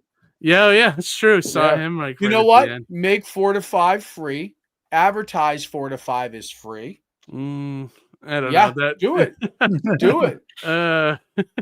Then I don't know. I might not do that. But we'll see. We'll see. I don't know. Let me think about that one. It's the last hour of the show. Right. So at that point, I mean, what are you going to do? Everybody's going to show up at the last hour? Well, some people might. That's fair. That's fair. You don't want to cut off your nose to spite your face. Yeah, as well, exactly. So that's fair. Although that's I fair. am probably gonna poll a bunch of people and see what they think about the hours and adding the VIP thing, because I'd love to hear what other opinions and see where we land on that. And I think 10 to 5 is pretty good. What's that? I don't know. 10 to 5? You like 10 to 5? Yeah, I think. What if we added the VIP thing? Then it would be 9 to 5. Is there a demand for VIP? Oh, you're gonna add? Okay, add an hour. I think there kind of is. Like, I feel like, because when the show starts at 10, the line is out the door. Like, out well, the that's lobby. it's a lot of walk up, right? Because it's all your show's a walk up show. You know what I mean? Yeah. Which I'm wondering if what's Amy saying? She's like, no, but advertise panel 3 to 4. Maybe, yeah, something like that would be good. That'd be a good time for sketch off. I'd do a sketch off 3 to 4. Yeah, we could do that. As long as there's artists that are willing. Blue Streak said that last hour would be huge for sales. Or yeah, maybe, sometimes. I mean, like I've certainly done some sales in the last hour. Or cosplay contests or something. Nah, I don't want to fall down that rabbit hole. Yeah, I don't want to go down that rabbit hole. That was actually one of the there was cosplay, but not a lot of cosplay. That's the thing. Like, we welcome it, and we love, our handful of featured cosplayers that come to the show, like Matches. Matches loves the show. Yeah. And he comes all the time, and Nikki and Charlie Daly, and all those guys that came. And they do bring people in that like to do cosplay, but that's about as far as I want to go with it. Like, I love having them there, but I don't want to be like a Boston show and have a contest and all this other stuff. I'm not a fan of that. I think welcome cosplay, don't feature cosplay. That's exactly where I'm at. Like, I want comics featured. That's my thing. Like, you don't want to do you did that with having Philip Kennedy Johnson there. Yeah, one of the most prolific Hulk writers too. Yeah, one of the most prolific Hulk writers, Superman, Green Lantern, so much awesome work he did. 007 carpet. That's an interesting idea. How about speed dating? Yeah, speed dating. I think VIP is a good idea. We had people there at 9 asking if they could buy their tickets early. We always drop admission to free at 4:30. I mean, I think there's it might not be a ton. Maybe. Maybe. I think there's definitely we wouldn't get a ton of people doing VIP, but I bet we'd get enough that'd be worth it, Another request that we kept getting this year, Amy was telling me at admissions, was a map that we could hand out to people coming to the show. And I'm kind of troubleshooting that now, like thinking about it. I'm thinking about how I could sell some advertising on there, for sponsorship, maybe sponsorship stuff and things like that. So I might do that. It's just all new stuff that came up after this show that I was thinking about. But I wanted to talk about guests real quick about, you mentioned Philip Kennedy Johnson. Couldn't have been a nicer guy. Like, I felt, what I felt like with him? Like, I felt like he wasn't this Eisner top guy writing comics. He was like like this with me. Like he was like, he was like one of those creators that like, it hasn't gone to his head where it like could Dean Haspel. Yes, absolutely. Same kind of vibe as Dean, which I hope I can get Dean to come down next year because I think he'd love Plastic City. I think he'd do really well too. Yeah, and we'll see him in SPX. Yeah, actually, if I have a date by then, I'll probably say, "Hey, Dean, here's the date. Let's make it happen." Yeah. But yeah, I love him. I'd love to have him to the show. Who else? Oh, Rick Parker and his wife Lisa could not have been the nicest people I've ever had to the show. Talked to both of them for, I don't know. I talked to Lisa for about 20 minutes just about like Italian heritage and like, she told me about her whole trip to Italy and stuff like that. And Rick, just very pleasant guy, like just really. Did you talk to him at all, Johnny? No, I wish I did. I was I was behind the table most of the time. Yeah, you know what I mean? He was always had somebody at his booth too. Yeah. But also, like I gave him a copy of Mighty Mascots, and this guy lettered, some of the greatest comics Marvel ever put out, like Spider-Man #1 by McFarlane and all these books. And he's like, "Oh, your lettering's good." Like I was getting like a compliment from him, and I think my early Mighty Mascots lettering is crap. So like the fact that he thought it was good, I was like, "All right, that's awesome," Yeah, that's cool. Yeah, I love them. Dan Larson was fantastic. You guys get to talk to him for a few minutes. He's from Secret Galaxy. Secret Galaxy, yeah. Yeah, that was cool. I love that Harry tried to trump him. Yeah. Harry tried to my mind is still blown that the Dinobots never transformed into a bigger. Did you go look it robot. up? Did you go try to while I was there? Yeah, I couldn't. I thought you were still looking. No, I will. I'll continue that. But you were trying to disprove him. I'm having he did a live stream that night after Plastic City, and he talked about the show. Took a bunch of pictures of all the toys that he saw there, and then he had a picture with me and him and the other guest, Rick Parker, and yeah, it was kind of cool. I was like, wow, he talked about it very, and I got a nice email from him on Monday, yesterday too. I was just making sure that he knew his stuff, and he seems to know some things, so that's good. Yeah, and like Amy said, Lisa bought 4 pieces of original art from Chris Gugliotti. Well, that's cool. It's amazing. That's cool, yeah. And they eventually they eventually did Volcanic. Exactly. But that was in the comics. That wasn't in the cartoon. But I could have sworn I've seen it on the cartoon. I don't know. You have to make that your life's quest to prove that that's a real thing. Or it could just be, what was that? What's that? That effect? The Mandela effect. Mandela effect. That's what he's got going exactly on. It's funny. I felt like I was watching the Mandela effect unfold when I found out that, how in the second Teenage Mutant Ninja Turtles movie, they had Toka and Razor, who were the proxies for Bebop and Rocksteady. I saw it once, and I hated it when I was a kid. Yeah. I saw it. So Toka and Razor actually showed up in the animated series. Which one? The new one? The original. Oh, okay. I didn't know which that. was like, right, exactly. It was like you thought that they were just for the movies, but they actually did end up making it into the actually cartoon. Made them. Oh wow. Yeah, cool. Isn't that crazy? That's very cool. Yeah, that's wild. That movie's terrible. You know what? I have a soft spot for it. It's a bad movie. You grew up with it, but I enjoy it. Going from the first one to that one though was because the first one was literally like good. A comic book movie. Yeah, it was based on the comics. It had a little bit of flair of the cartoon, but it was more like that grittier edge. Yeah, there's that awesome 80s kind of stuff in it too. Yeah. When Casey Jones just casually murders the Shredder by just going whoops with the so awesome. So awesome. Love that. But yeah, and then who else do we have? The wrestlers, I don't know, they were kind of disappointing. I thought like I don't know what I'm gonna do with that next year. Like I'm thinking instead Matt Mann told me he might be able to get the Megadeth guys to come. And I think that would be cool. The thing about the wrestlers, though, they were busy a lot of the day. Were they? Okay, that's good. I was right across from them. Yeah, I was across from them, and they were pretty busy. There was a few times, and like people would go, like there'd be photos with them. I mean, there was a few times it slowed down, obviously, and yeah, whatever. And I think, and they should have stayed the whole time, but in fairness, they should have stayed till at least 3. That's 3:30. Yeah. You know what I mean? Because there were still people coming in then. I think they could have benefited from seeing those guys. But like after that, yeah, let them take off early because it got slower. But to that point, they did have enough business that I think it was worthwhile.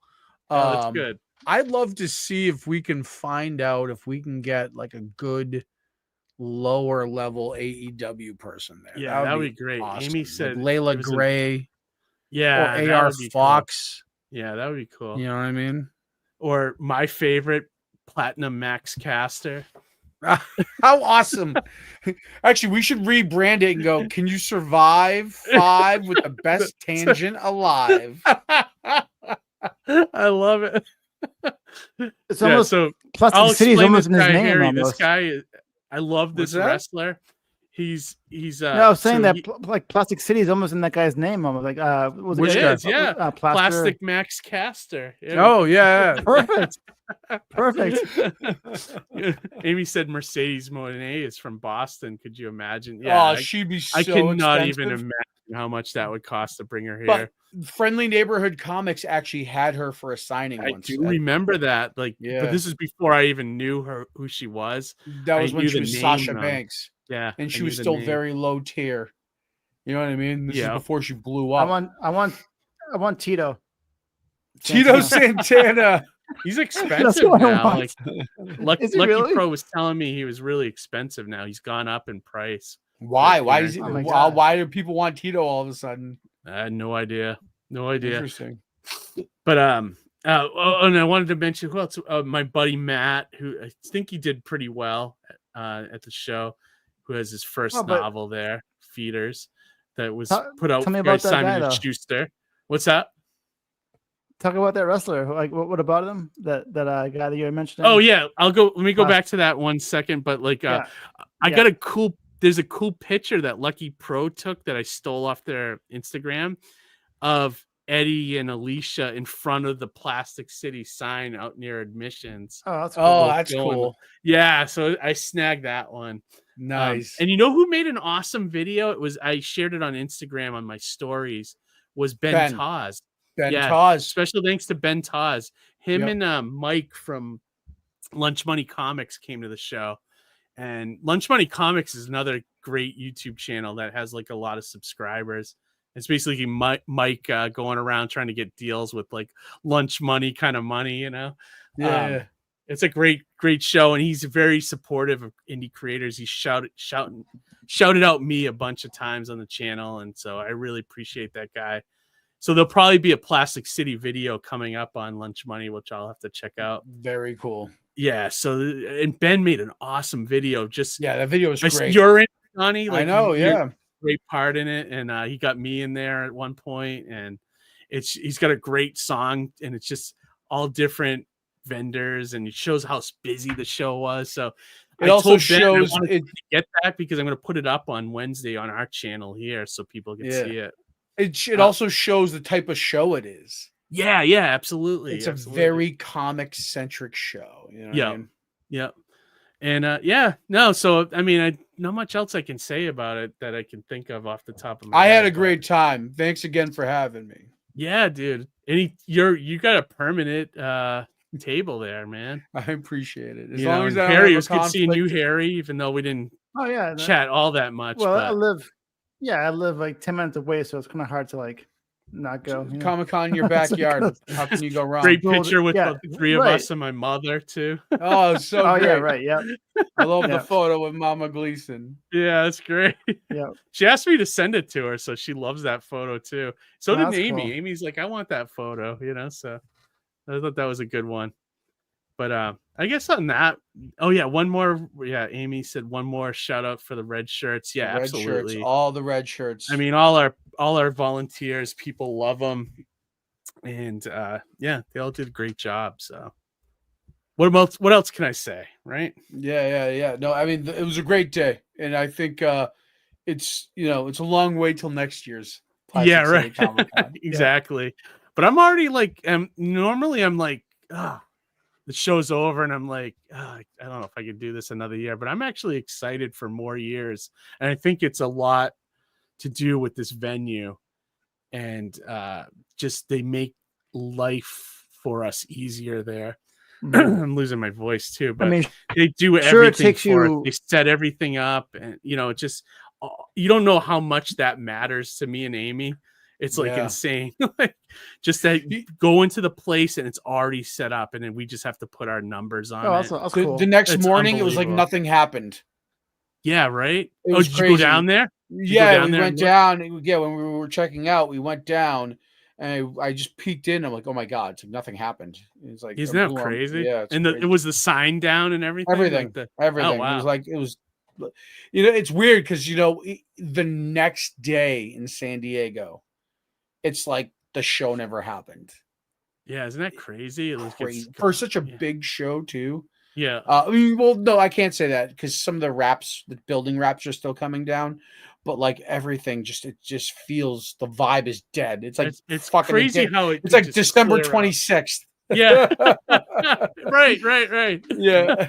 That's a great comparison. Like, yeah, but like even that day, like the end of the day at like 5:30, half the like most of the place was already cleared out again, and Tim was putting everything back where it needed to go, and it was just it was wild. So yeah, it's crazy. I got a bunch of signed photo. Did I give you one, Johnny? I got a bunch. You mentioned photos. That there's signed photos of the TNA of all the guys. wrestlers. So if you guys want some, I'll give them to you.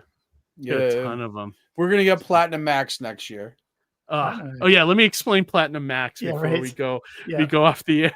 So Harry, this I love this guy because he's like a kind of a heel, but he's like one of these braggart guys. Like his whole thing is like, you got to survive 5 minutes with me in the ring. It's called the Platinum Max Caster Challenge, but he loses every time. Like, and that's kind of the joke. Like sometimes he loses within 30 seconds. Or sometimes you lose. Sometimes he goes the distance, but you never know what you're going to get. But you just know that he's going to lose. And whenever he goes, who's going to survive with the best wrestler alive? They always show his wins and losses. It's like 0, 18. It's like no wins, 18 losses. Wow. It's time too. It's not necessarily a pin. It's like it's the 5-minute window, 5-minute timer. Yeah. So I think there's one time where he actually outran somebody around the ring. Oh, so it's all kind. So it's not really. So it's not necessarily wrestling stuff. It's like all kinds of. No, it's a brilliant. Like I said to Johnny, it's a brilliant way to do a squash match where someone's going to come out and just beat him, and get the win. But it's a funny win. Like I think. Right. I don't know. Yeah. It adds an entertainment value to the show that otherwise wouldn't be there. He's their comedic wrestler. Yeah, and he gets the whole the audience is starting to love him though. Like he gets the whole audience chanting like, "Let's go, Max! You're the best wrestler alive!" And like he just kept doing it until it caught on. He right. It was it's like annoyance advertising, It just exactly it worked, and it worked. That kind of reminded me of the $1 Million Man when he had a kid on the show one time, during a talking part, and it's like he asked the kid to see how many times he can dribble the basketball. And the kid was I remember that. Yeah. And then he took the ball out of the kid's hand at the very last. Oh, you got 5. Oh, sorry. Yeah, it's kind of like that, on that same vein. And I did see footage of him doing one of those VIP experiences. Johnny, did you see that? Oh no, I didn't hear anything about this. What was the deal? They had video of it. He came in, and he was like, "Hey everybody, let's go. I'm gonna take pictures, sign autographs." He's like, "Everyone, let's chant, let's go, Max." He gets the whole group going, and then, "All right, let's take a picture." And the first person starts to walk up, and he runs out of there and he leaves. I think he'd be a hit at Plastic City. Amazing. Actually. I was like, this guy's what awesome. A great heel moment. That would be great, wasn't it? We need to have him. We got to see if we can get him. I think you're right. Yeah. You need. I think he'd be great, man. He'd be awesome. So he's one of my favorites. He's one of my favorite things from AEW right now. Yeah, absolutely. I look forward to the challenge, huh? I'll have to look him up. Yeah, look them up. Platinum Max Watch Caster. a few of them. They're funny as hell. Yeah. But all right, guys, we're gonna wrap it up. We're gonna going wrap way this up. long. We got an early shift tomorrow at work. Both of us, yeah, right. We're both. All of us are working tomorrow. Not me. I'm on vacation this week. Oh, you're on vacation. Oh, right on, Harry. I was on vacation all summer. Yeah. Oh, sorry. I know Johnny's back at the job. Yeah. Do you like it, Johnny? Before we go off the air, do you like it? You know what? All right. So this is one real anecdote about my first day at a new job after having worked an old job for 13 years. Okay. When you go into orientation, they usually show you a video, and usually it has to do with sexual harassment in the workplace, right? Of course. The video they showed me today had nothing to do with sexual harassment. It was all about avoiding an active shooter situation. Oh my God. I have those. Too. Really? Crazy. It blew my mind because I hadn't done an orientation video at a new company in over a decade. And that's the new normal. Yeah. You know what I mean? So where, normally I was like, oh, here we go. Like, they're like, we're going to watch a video. I'm like, okay, here we go. Like, inappropriateness in the workplace, yada, yada. You'll get there. You'll get there. It was literally avoid, deny, defend. And that was the mantra to an active shooter situation. You want to avoid the active shooter. You want to deny them access to you. And if you have a no-win situation, you have to defend yourself. My deny would be, no, I don't work here. I'm just. And the funny thing was that I don't work here. This is my. The funny thing was that so where I expected it, I had. Oh, okay, there you go. I expected it to be like a sexual harassment video. Instead, this active shooter video encouraged me to punch them in the crotch. I'm like, that is sexual harassment. Yeah, it is, really. I don't want to get sued by the guy. Just shoot me. Yeah, right. Yeah. Don't crawl on the ground, crouch. Yeah, right. Oh man, yeah. Wow, the world's changing, man. The world has changed. Yeah, it's the one anecdote I had from today that surprised me. I was like, wow, things are different now. Is it more corporate type of place? Is it a corporate type thing? It's a factory kind of place. Okay. Oh wow. I'm in the corporate office side, but I go through a factory kind of to get to my workstation. That's how my last job was with the solar panels. Like they had the warehouse and then like the office area. Yeah, and it's all medical equipment, so like there's lots of security, and it's crazy. I'm sure eventually they'll get the sexual harassment down the road, probably. Yeah, like sure. So like the fourth priority. Exactly. That's the fourth priority. Right. Yeah. Right. All right. On that note, everybody. Yeah, let's wrap this up. Everybody, thank you guys for watching so much. We had a lot of people watching tonight. 63 people still watching us, which is amazing. Cool. Wow. That's amazing. Thank you everybody for watching us tonight. Like, what the hell? Yeah. Like, what are you I really appreciate you guys wasting your time on us. This is awesome. Yeah, it's great. Thank you guys for watching. We love it. Each and every one of you checking us out. We appreciate that. Like, subscribe if you haven't yet. All that fun stuff. Join us every other Monday night for our live streams here. And that's pretty much it, guys. I am gonna wrap this one up. Have a great week. Right. Get some sleep. And we'll talk to you later. Read some comics, everybody. All right, guys. Have a good one. Good night. Have a good night.